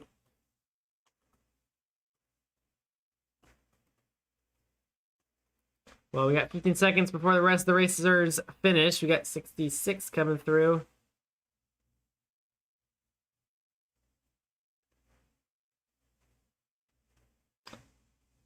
And 67th are the last one to officially finish the race. The rest will still get points, so they just don't finish the race. Where the race should be over, and well, we still have the race is still technically going on, so not sure there, but we'll get things settled. And there you go. There is. Let's TP everyone. Yep, I was going to do that. To our little dock here. Some of them already fall in the water, and some of them are instantly running to the podium, guys. Oh, they put a barrier up. They're smart. These are good race control members. They don't let anyone else on the podium besides Builder Maddie, Ferrari 15, and Shoujo. Did we leave? Oh, this is more. Sorry. Nope, this is more. Is still there. Give at a snowball. There they go. Ferrari! And celebrate our champions once again. It's Ferrari 15, a fourth race win for him, beat him, bro. We both and beat him. another lead. His lead just ever growing even more. To well, right now it's his teammate Killer, and behind him Builder Maddie, who is on 3rd spot here. Then me, then Cactus, then was Rabitas ahead of you, Cactus? He was 53rd. All right. Yeah. Well, unfortunately, they all have they do not have voice chat. So we'll get a quick talk with Ferrari 15, and I have to know, Ferrari, how on earth were you ready for a race win today, and how on earth did you do that? Oh my god, I was so not ready for a race win. Like at one point, Gustav and Iltis were in front of me in tandem, and they just got like launched into the sides. That was very lucky. That was some big bullshit right there. Yeah, absolutely. My god. Gustav getting the worst of it. He got chain bumped 3 times from it. Well, I mean, it wasn't an easy race either for me, I guess. But yeah, I was not ready for a win. another race win. I believe that's 4 for you this season. Yeah. And you were growing your lead even more. No, With Killer not having a great race, your teammate not having a great race today, but Builder Maddie in 3rd did have a great performance in 3rd there. So, is he going to be the one to look out for? I mean, you got quite a lead on the rest of them, so you got time to figure it out. But are you going to be more worried for Builder Maddie or for Killer Lol? To be honest, I don't really care if he like beats me in a lot of races. Then I'd be happy if he overtakes me because he's faster than me, I guess. But yeah, you want a challenge, one huh? to look out for. All right. Well, congratulations, Prix. Another race win for you from out of nowhere here in Canada, and we'll see you take on. Well, what are your chances? How are you feeling going into Monaco next in a couple of weeks? I am not going to do well at Monaco. That is for sure. You might Oh, want to boy. start getting the practice time, and this next one is going to be very, very difficult. It's Monaco, yeah. bro. Why is it Monaco? Why does it have to be Monaco? Like, I for agree, real, it's why Monaco. does it have to be Monaco? Because we can. Can we just skip Monaco, go straight to Barcelona? No, we're going to Monaco. It's such a fun race. Trust. It's fun race to Can we watch because you guys don't like chaos. This is FC2. Can we just... I have an idea. Why don't we make Monaco 2 times bigger? That would be good. Like Canada. We'll see. We'll Like a see. Monaco remastered. All That'd right. be nice. Yeah. Well, there are your race winners. Ferrari 15, Iltis Amor, and Builder Maddie on top of Canada. And of course, I believe it's 2 weeks' time. Let me double check this for you guys. Yes. Yeah. 2 weeks' time, we will see you in one of the thinnest tracks, the hardest tracks, It's time for me to. and one of the I most say this exciting every race, but races it's of the genuinely season. time, bro. It's time for Monaco me to is go on my next. training, Stay tuned for that for FC1 and FC2. Of course, if you want to take part in the most chaotic race of the year in FC2, then Prostex.com is where you go and practice the track, because you definitely want to take a look at it before you drive on. Yeah, you learn your lesson the hard way if you don't. But anyway, we will see you there in Monte Carlo, Monaco, 2 weeks' time.